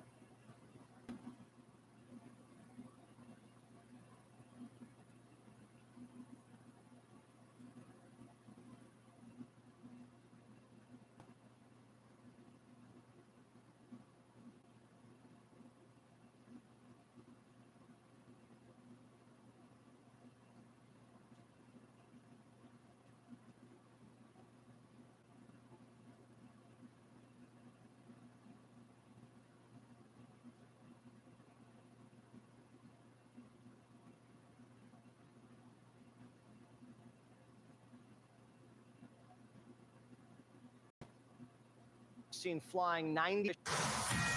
Fox News alert, B-52 bombers are flying off the coast of Venezuela.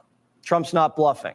Right now, more than 10,000 U.S. soldiers are built up in the Caribbean on ships in Puerto Rico, locked and loaded. Special operations helicopters were just seen flying miles from Venezuela's coast. The chopper units used by Delta Force, Navy SEALs, and the Green Berets. The Black Ops were spotted off the coast of Trinidad. They're very important for search and rescue missions. Also spotted little birds. They're smaller but faster, designed for quick insertion of special operators behind enemy lines. The Ghost was also confirmed to be in the Caribbean. That's the nickname for MV Ocean Trader. It's the kind of ship that doesn't want to be. It's designed for black ops and special missions because it's dark and blends in with cargo. There's more. 10% of the U.S. naval power is now in the region. It's a major shift. There's subs, several destroyers, and F-35 fighters in Puerto Rico. That's on top of all the coke boats getting smoked to pieces by the week. Kilos of cocaine are washing ashore. Don't tell Hunter. Dozens of bad hombres becoming shark bait.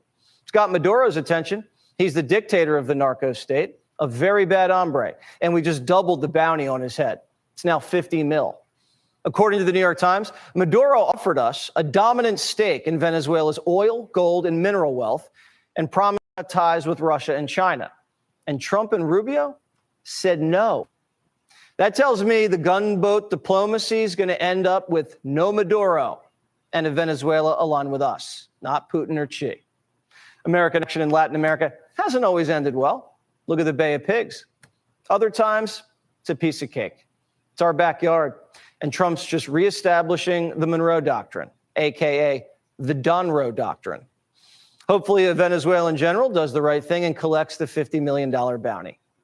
No one wants a messy conflict in South America. Maduro controls drug traffickers who are pretty strapped. They have military-grade weapons. And Biden let hundreds of thousands of into the country. They could be activated. But if Trump can pull this off and China and Russia out of Venezuela, after what he did with the Iranians, it'll give him a lot of power to deter Russia and Ukraine and China and Taiwan.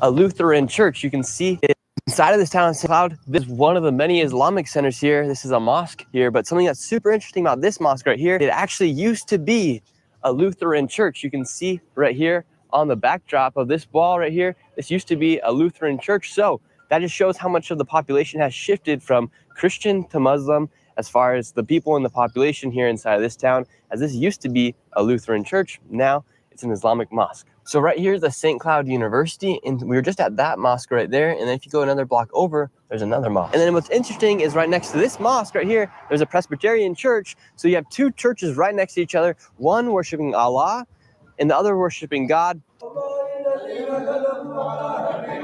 English? Speak English? No. Anybody speak English?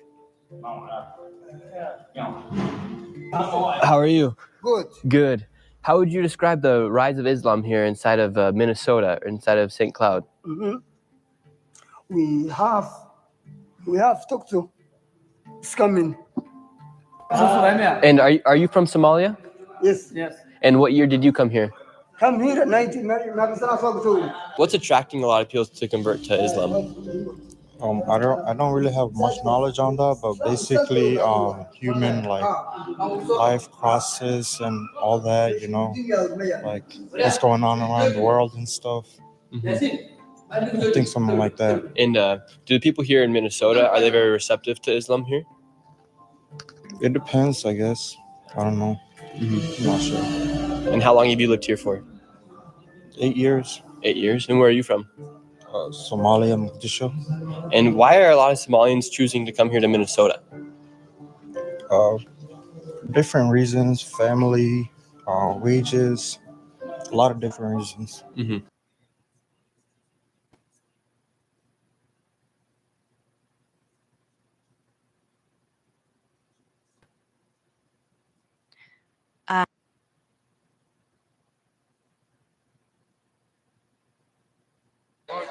So how long have you been working at the... I work in the intelligence community.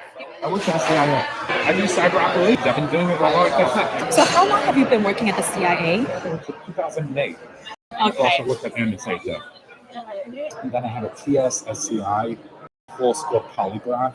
That means that I'm fully vetted. Amjad Fasisi shows her his CIA identification badge. So where does it say? Does it? Hey, that's the point. That's the point. What's CMC? China Mission Center, darling. That's my mission center. Gotcha. Amjad talks about how the CIA kept information from Trump. Like working? We kept information from him. Say one more time. We kept information from him. From Trump? Yes. He's an idiot. And there are certain people that would give him a high-level overview but never give it to anybody. You know why?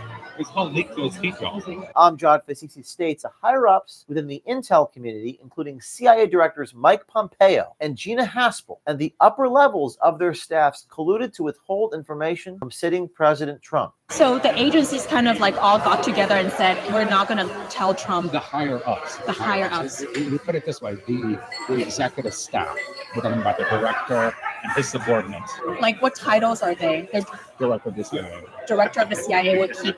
Yes. Are you guys still watching him? I would say yes. It sounds like you guys are still watching him and his team. Of course we are.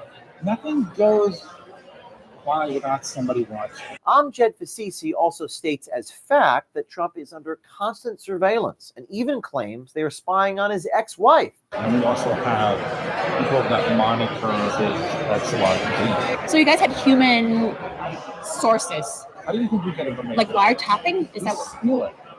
How did you guys figure out that Trump was colluding with the Russians?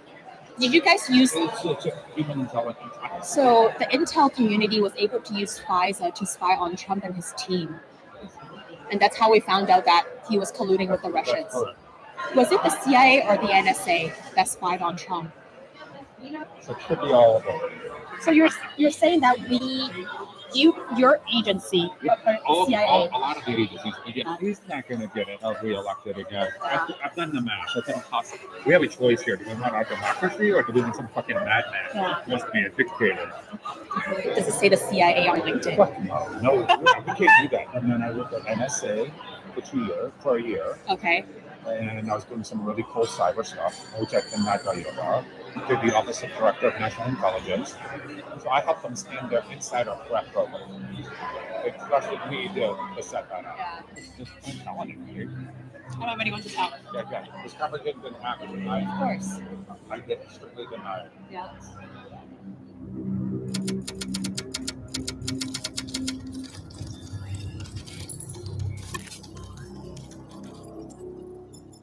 I'm James O'Keefe reporting on location outside the CIA headquarters in Langley, Virginia. Right behind me, the CIA, the police officers here. We figured we'd come up and just say hello. No problem. We're allowed to stand here? 100%. Thank you. Absolutely. Absolutely everything you guys are doing is Yeah. 100% okay from where you're at right now. Okay. If we proceed forward of the crosswalk, Yeah. that's where we may have to come up and have another discussion. Yeah, we're going to stand right on the sidewalk. 100%. Absolutely. Okay. I appreciate it. All right. Very good. Thank you. Just a moment ago, officers coming out from Langley, Virginia to warn me not to set foot across that line right there. It's obviously dangerous for us to be here. It's dangerous for us to do this reporting. But thanks to a brave OMG undercover swiper, we present to you the O'Keefe Media Group blockbuster investigation inside the CIA. A few months ago, journalists Matt Taibbi and Michael Schellenberger released a story making several claims, including the CIA illegally mobilizing foreign intelligence agencies to target Trump advisors before the 2016 election. Barack Obama's CIA director, John Brennan, identified 26 Trump associates for the intelligence community to target and bump, make contact with, or manipulate. And what bumping means is literally bumping into people, making contact with them, communicating with them, and spreading misinformation to divert their attention.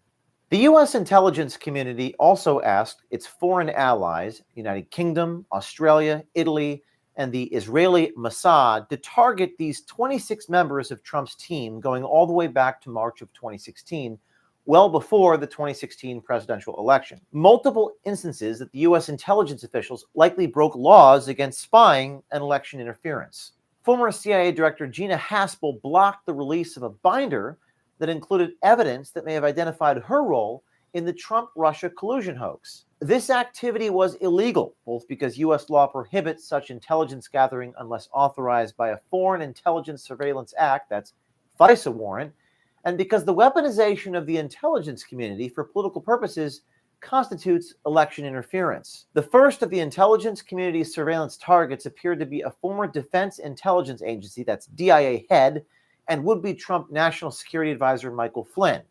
Another target was staffer George Papadopoulos. In 2018, HPSCI, the House Permanent Select Committee on Intelligence, released a 243-page report clearing Trump of allegations that he and his team colluded with Russia to interfere with the 2016 election. However, sources close to the House Permanent Select Committee, led by Adam Schiff, covertly continued working out of a small room in Langley, and he had access to raw logs and communications from agencies like the CIA and the National Security Council. You're probably wondering, how did the CIA respond to this? Well, former CIA Director John Brennan under Barack Obama did not respond, nor did the Justice Department. The US FBI and UK's equivalent to the NSA, that's the GCHQ, however, responded that wiretapping the president-elect claims were nonsense, they were utterly ridiculous, and should be ignored. What's most interesting.